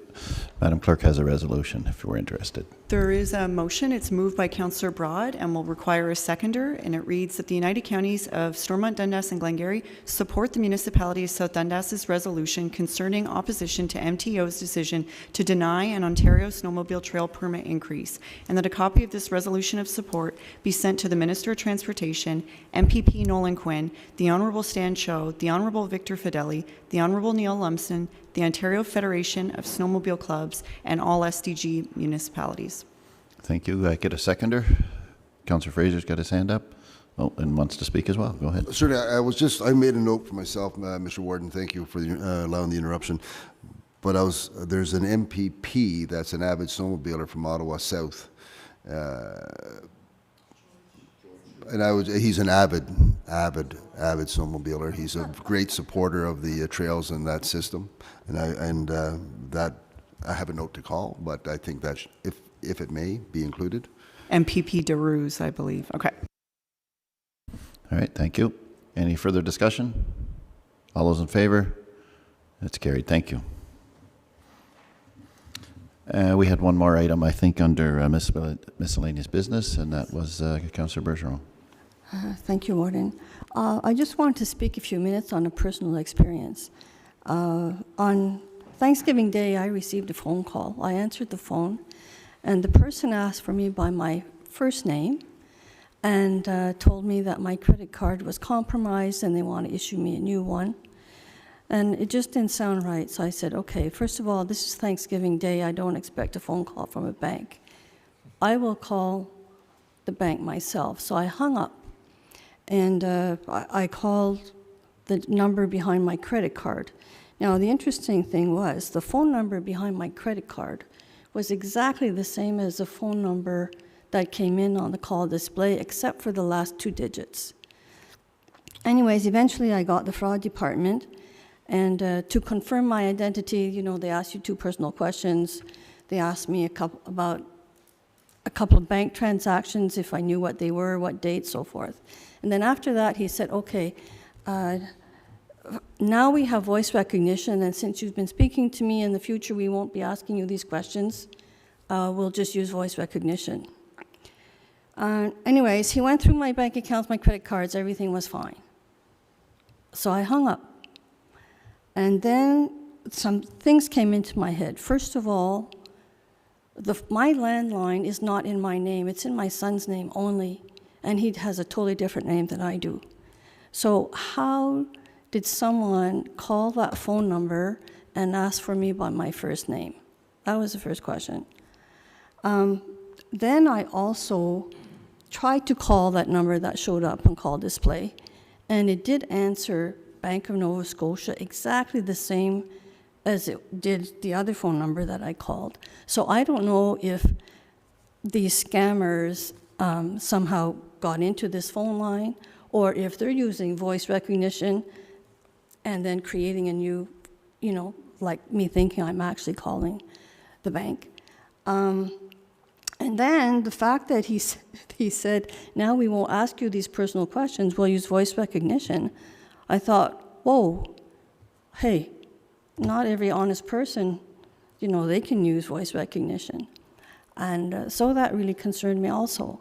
I actually went in person to my bank last week, and I brought this up to my rep and about the voice recognition. I said, this is scaring me, because if in the future someone calls pretending to be me and they're using voice recognition and it's not me, you know, my accounts could really suffer. And he said, actually, recently we were told that we're not allowed to take any information on the phone anymore. If you call me and he says, I know who you are, even though I know who you are, and you ask me to do a bank transfer or something, I cannot do that. I have to hang up the phone and call you on your phone number that I have to discuss whatever's going on. So I just wanted you and the public to be aware of how advanced scamming has become. And at this point I can only trust someone if I'm actually seeing their face in front of me. And even then, we don't know with holograms now, so it's pretty scary. Thank you very much, Councillor Bergeron. Anybody with comments or questions on that? Councillor Densham. No, only to say, I think we all received a recent email from the OPP about survey information on things that they may wish to have us wish them to focus on. And so I'm hoping that you included that in the survey from that the OPP asked, because I agree with you. It's a very touchy subject, and it is something that is at risk for all ages, but especially seniors as well. And I think that would be a good suggestion to give to the OPP contingent, because they are building their strategic plan on areas and priorities on things that they can do to help educate the general public. And I think this would be an important element to touch on. Thank you. And I think you've just done that, because the chair of the OPP board is Councillor McGillis, and he actually sits down and they go through together what they're going to work on. So he's going to be part of that conversation. So it could come that way. Councillor Fraser.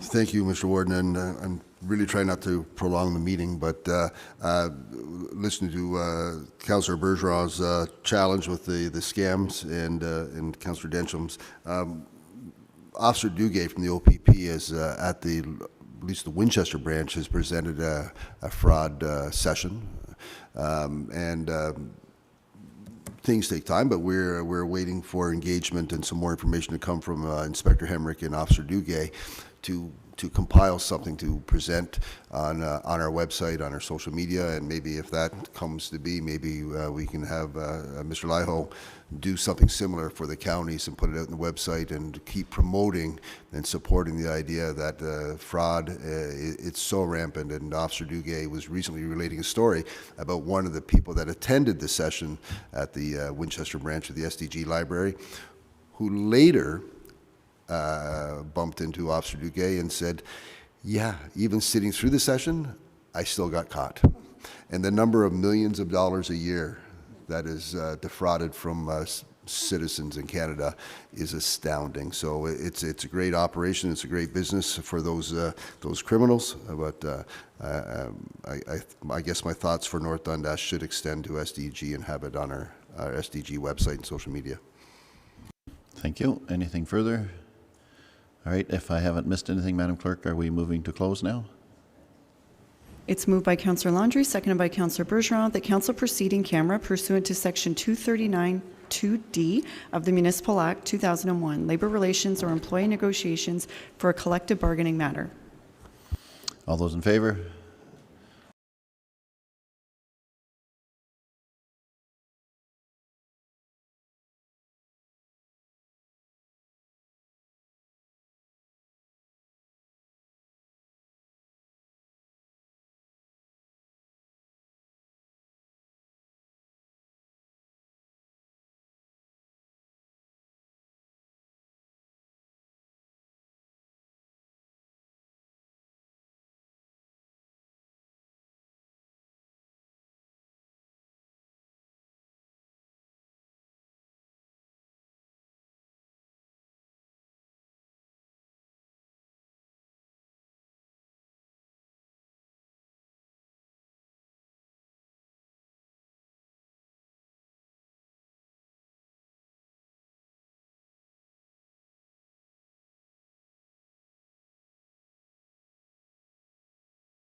Councillor Williams, that council rise and reconvene in open session. All those in favor? Thank you very much. Madam Clerk? Through you, Mr. Warden, I have a resolution to pass a bylaw to approve the collective agreement with CUPE Local 1715. It's moved by Councillor Broad, seconded by Councillor Laundrie, that bylaw number 5515, being a bylaw to approve a collective agreement with CUPE Local 1715, be read and passed in open council, signed and sealed. Thank you very much. I want to thank staff and thank the union members and everybody for negotiating. It seemed to get done fairly quickly, and we appreciate everybody working together. So all those in favor? That's carried. Thank you very much. Madam Clerk? It's moved by Councillor Fraser, seconded by Councillor Laundrie, that bylaw number 5516, being a bylaw to adopt, confirm, and ratify matters dealt with by resolution, be read and passed in open council, signed and sealed. All those in favor? Thank you very much. It's passed. Madam Clerk? It's moved by Councillor Bergeron, seconded by Councillor Broad, that council adjourn to the call of the chair. All those in favor? Thank you very much, everybody. Have a great day, and we'll see everybody next time. We're here for budget early December. I forget the date.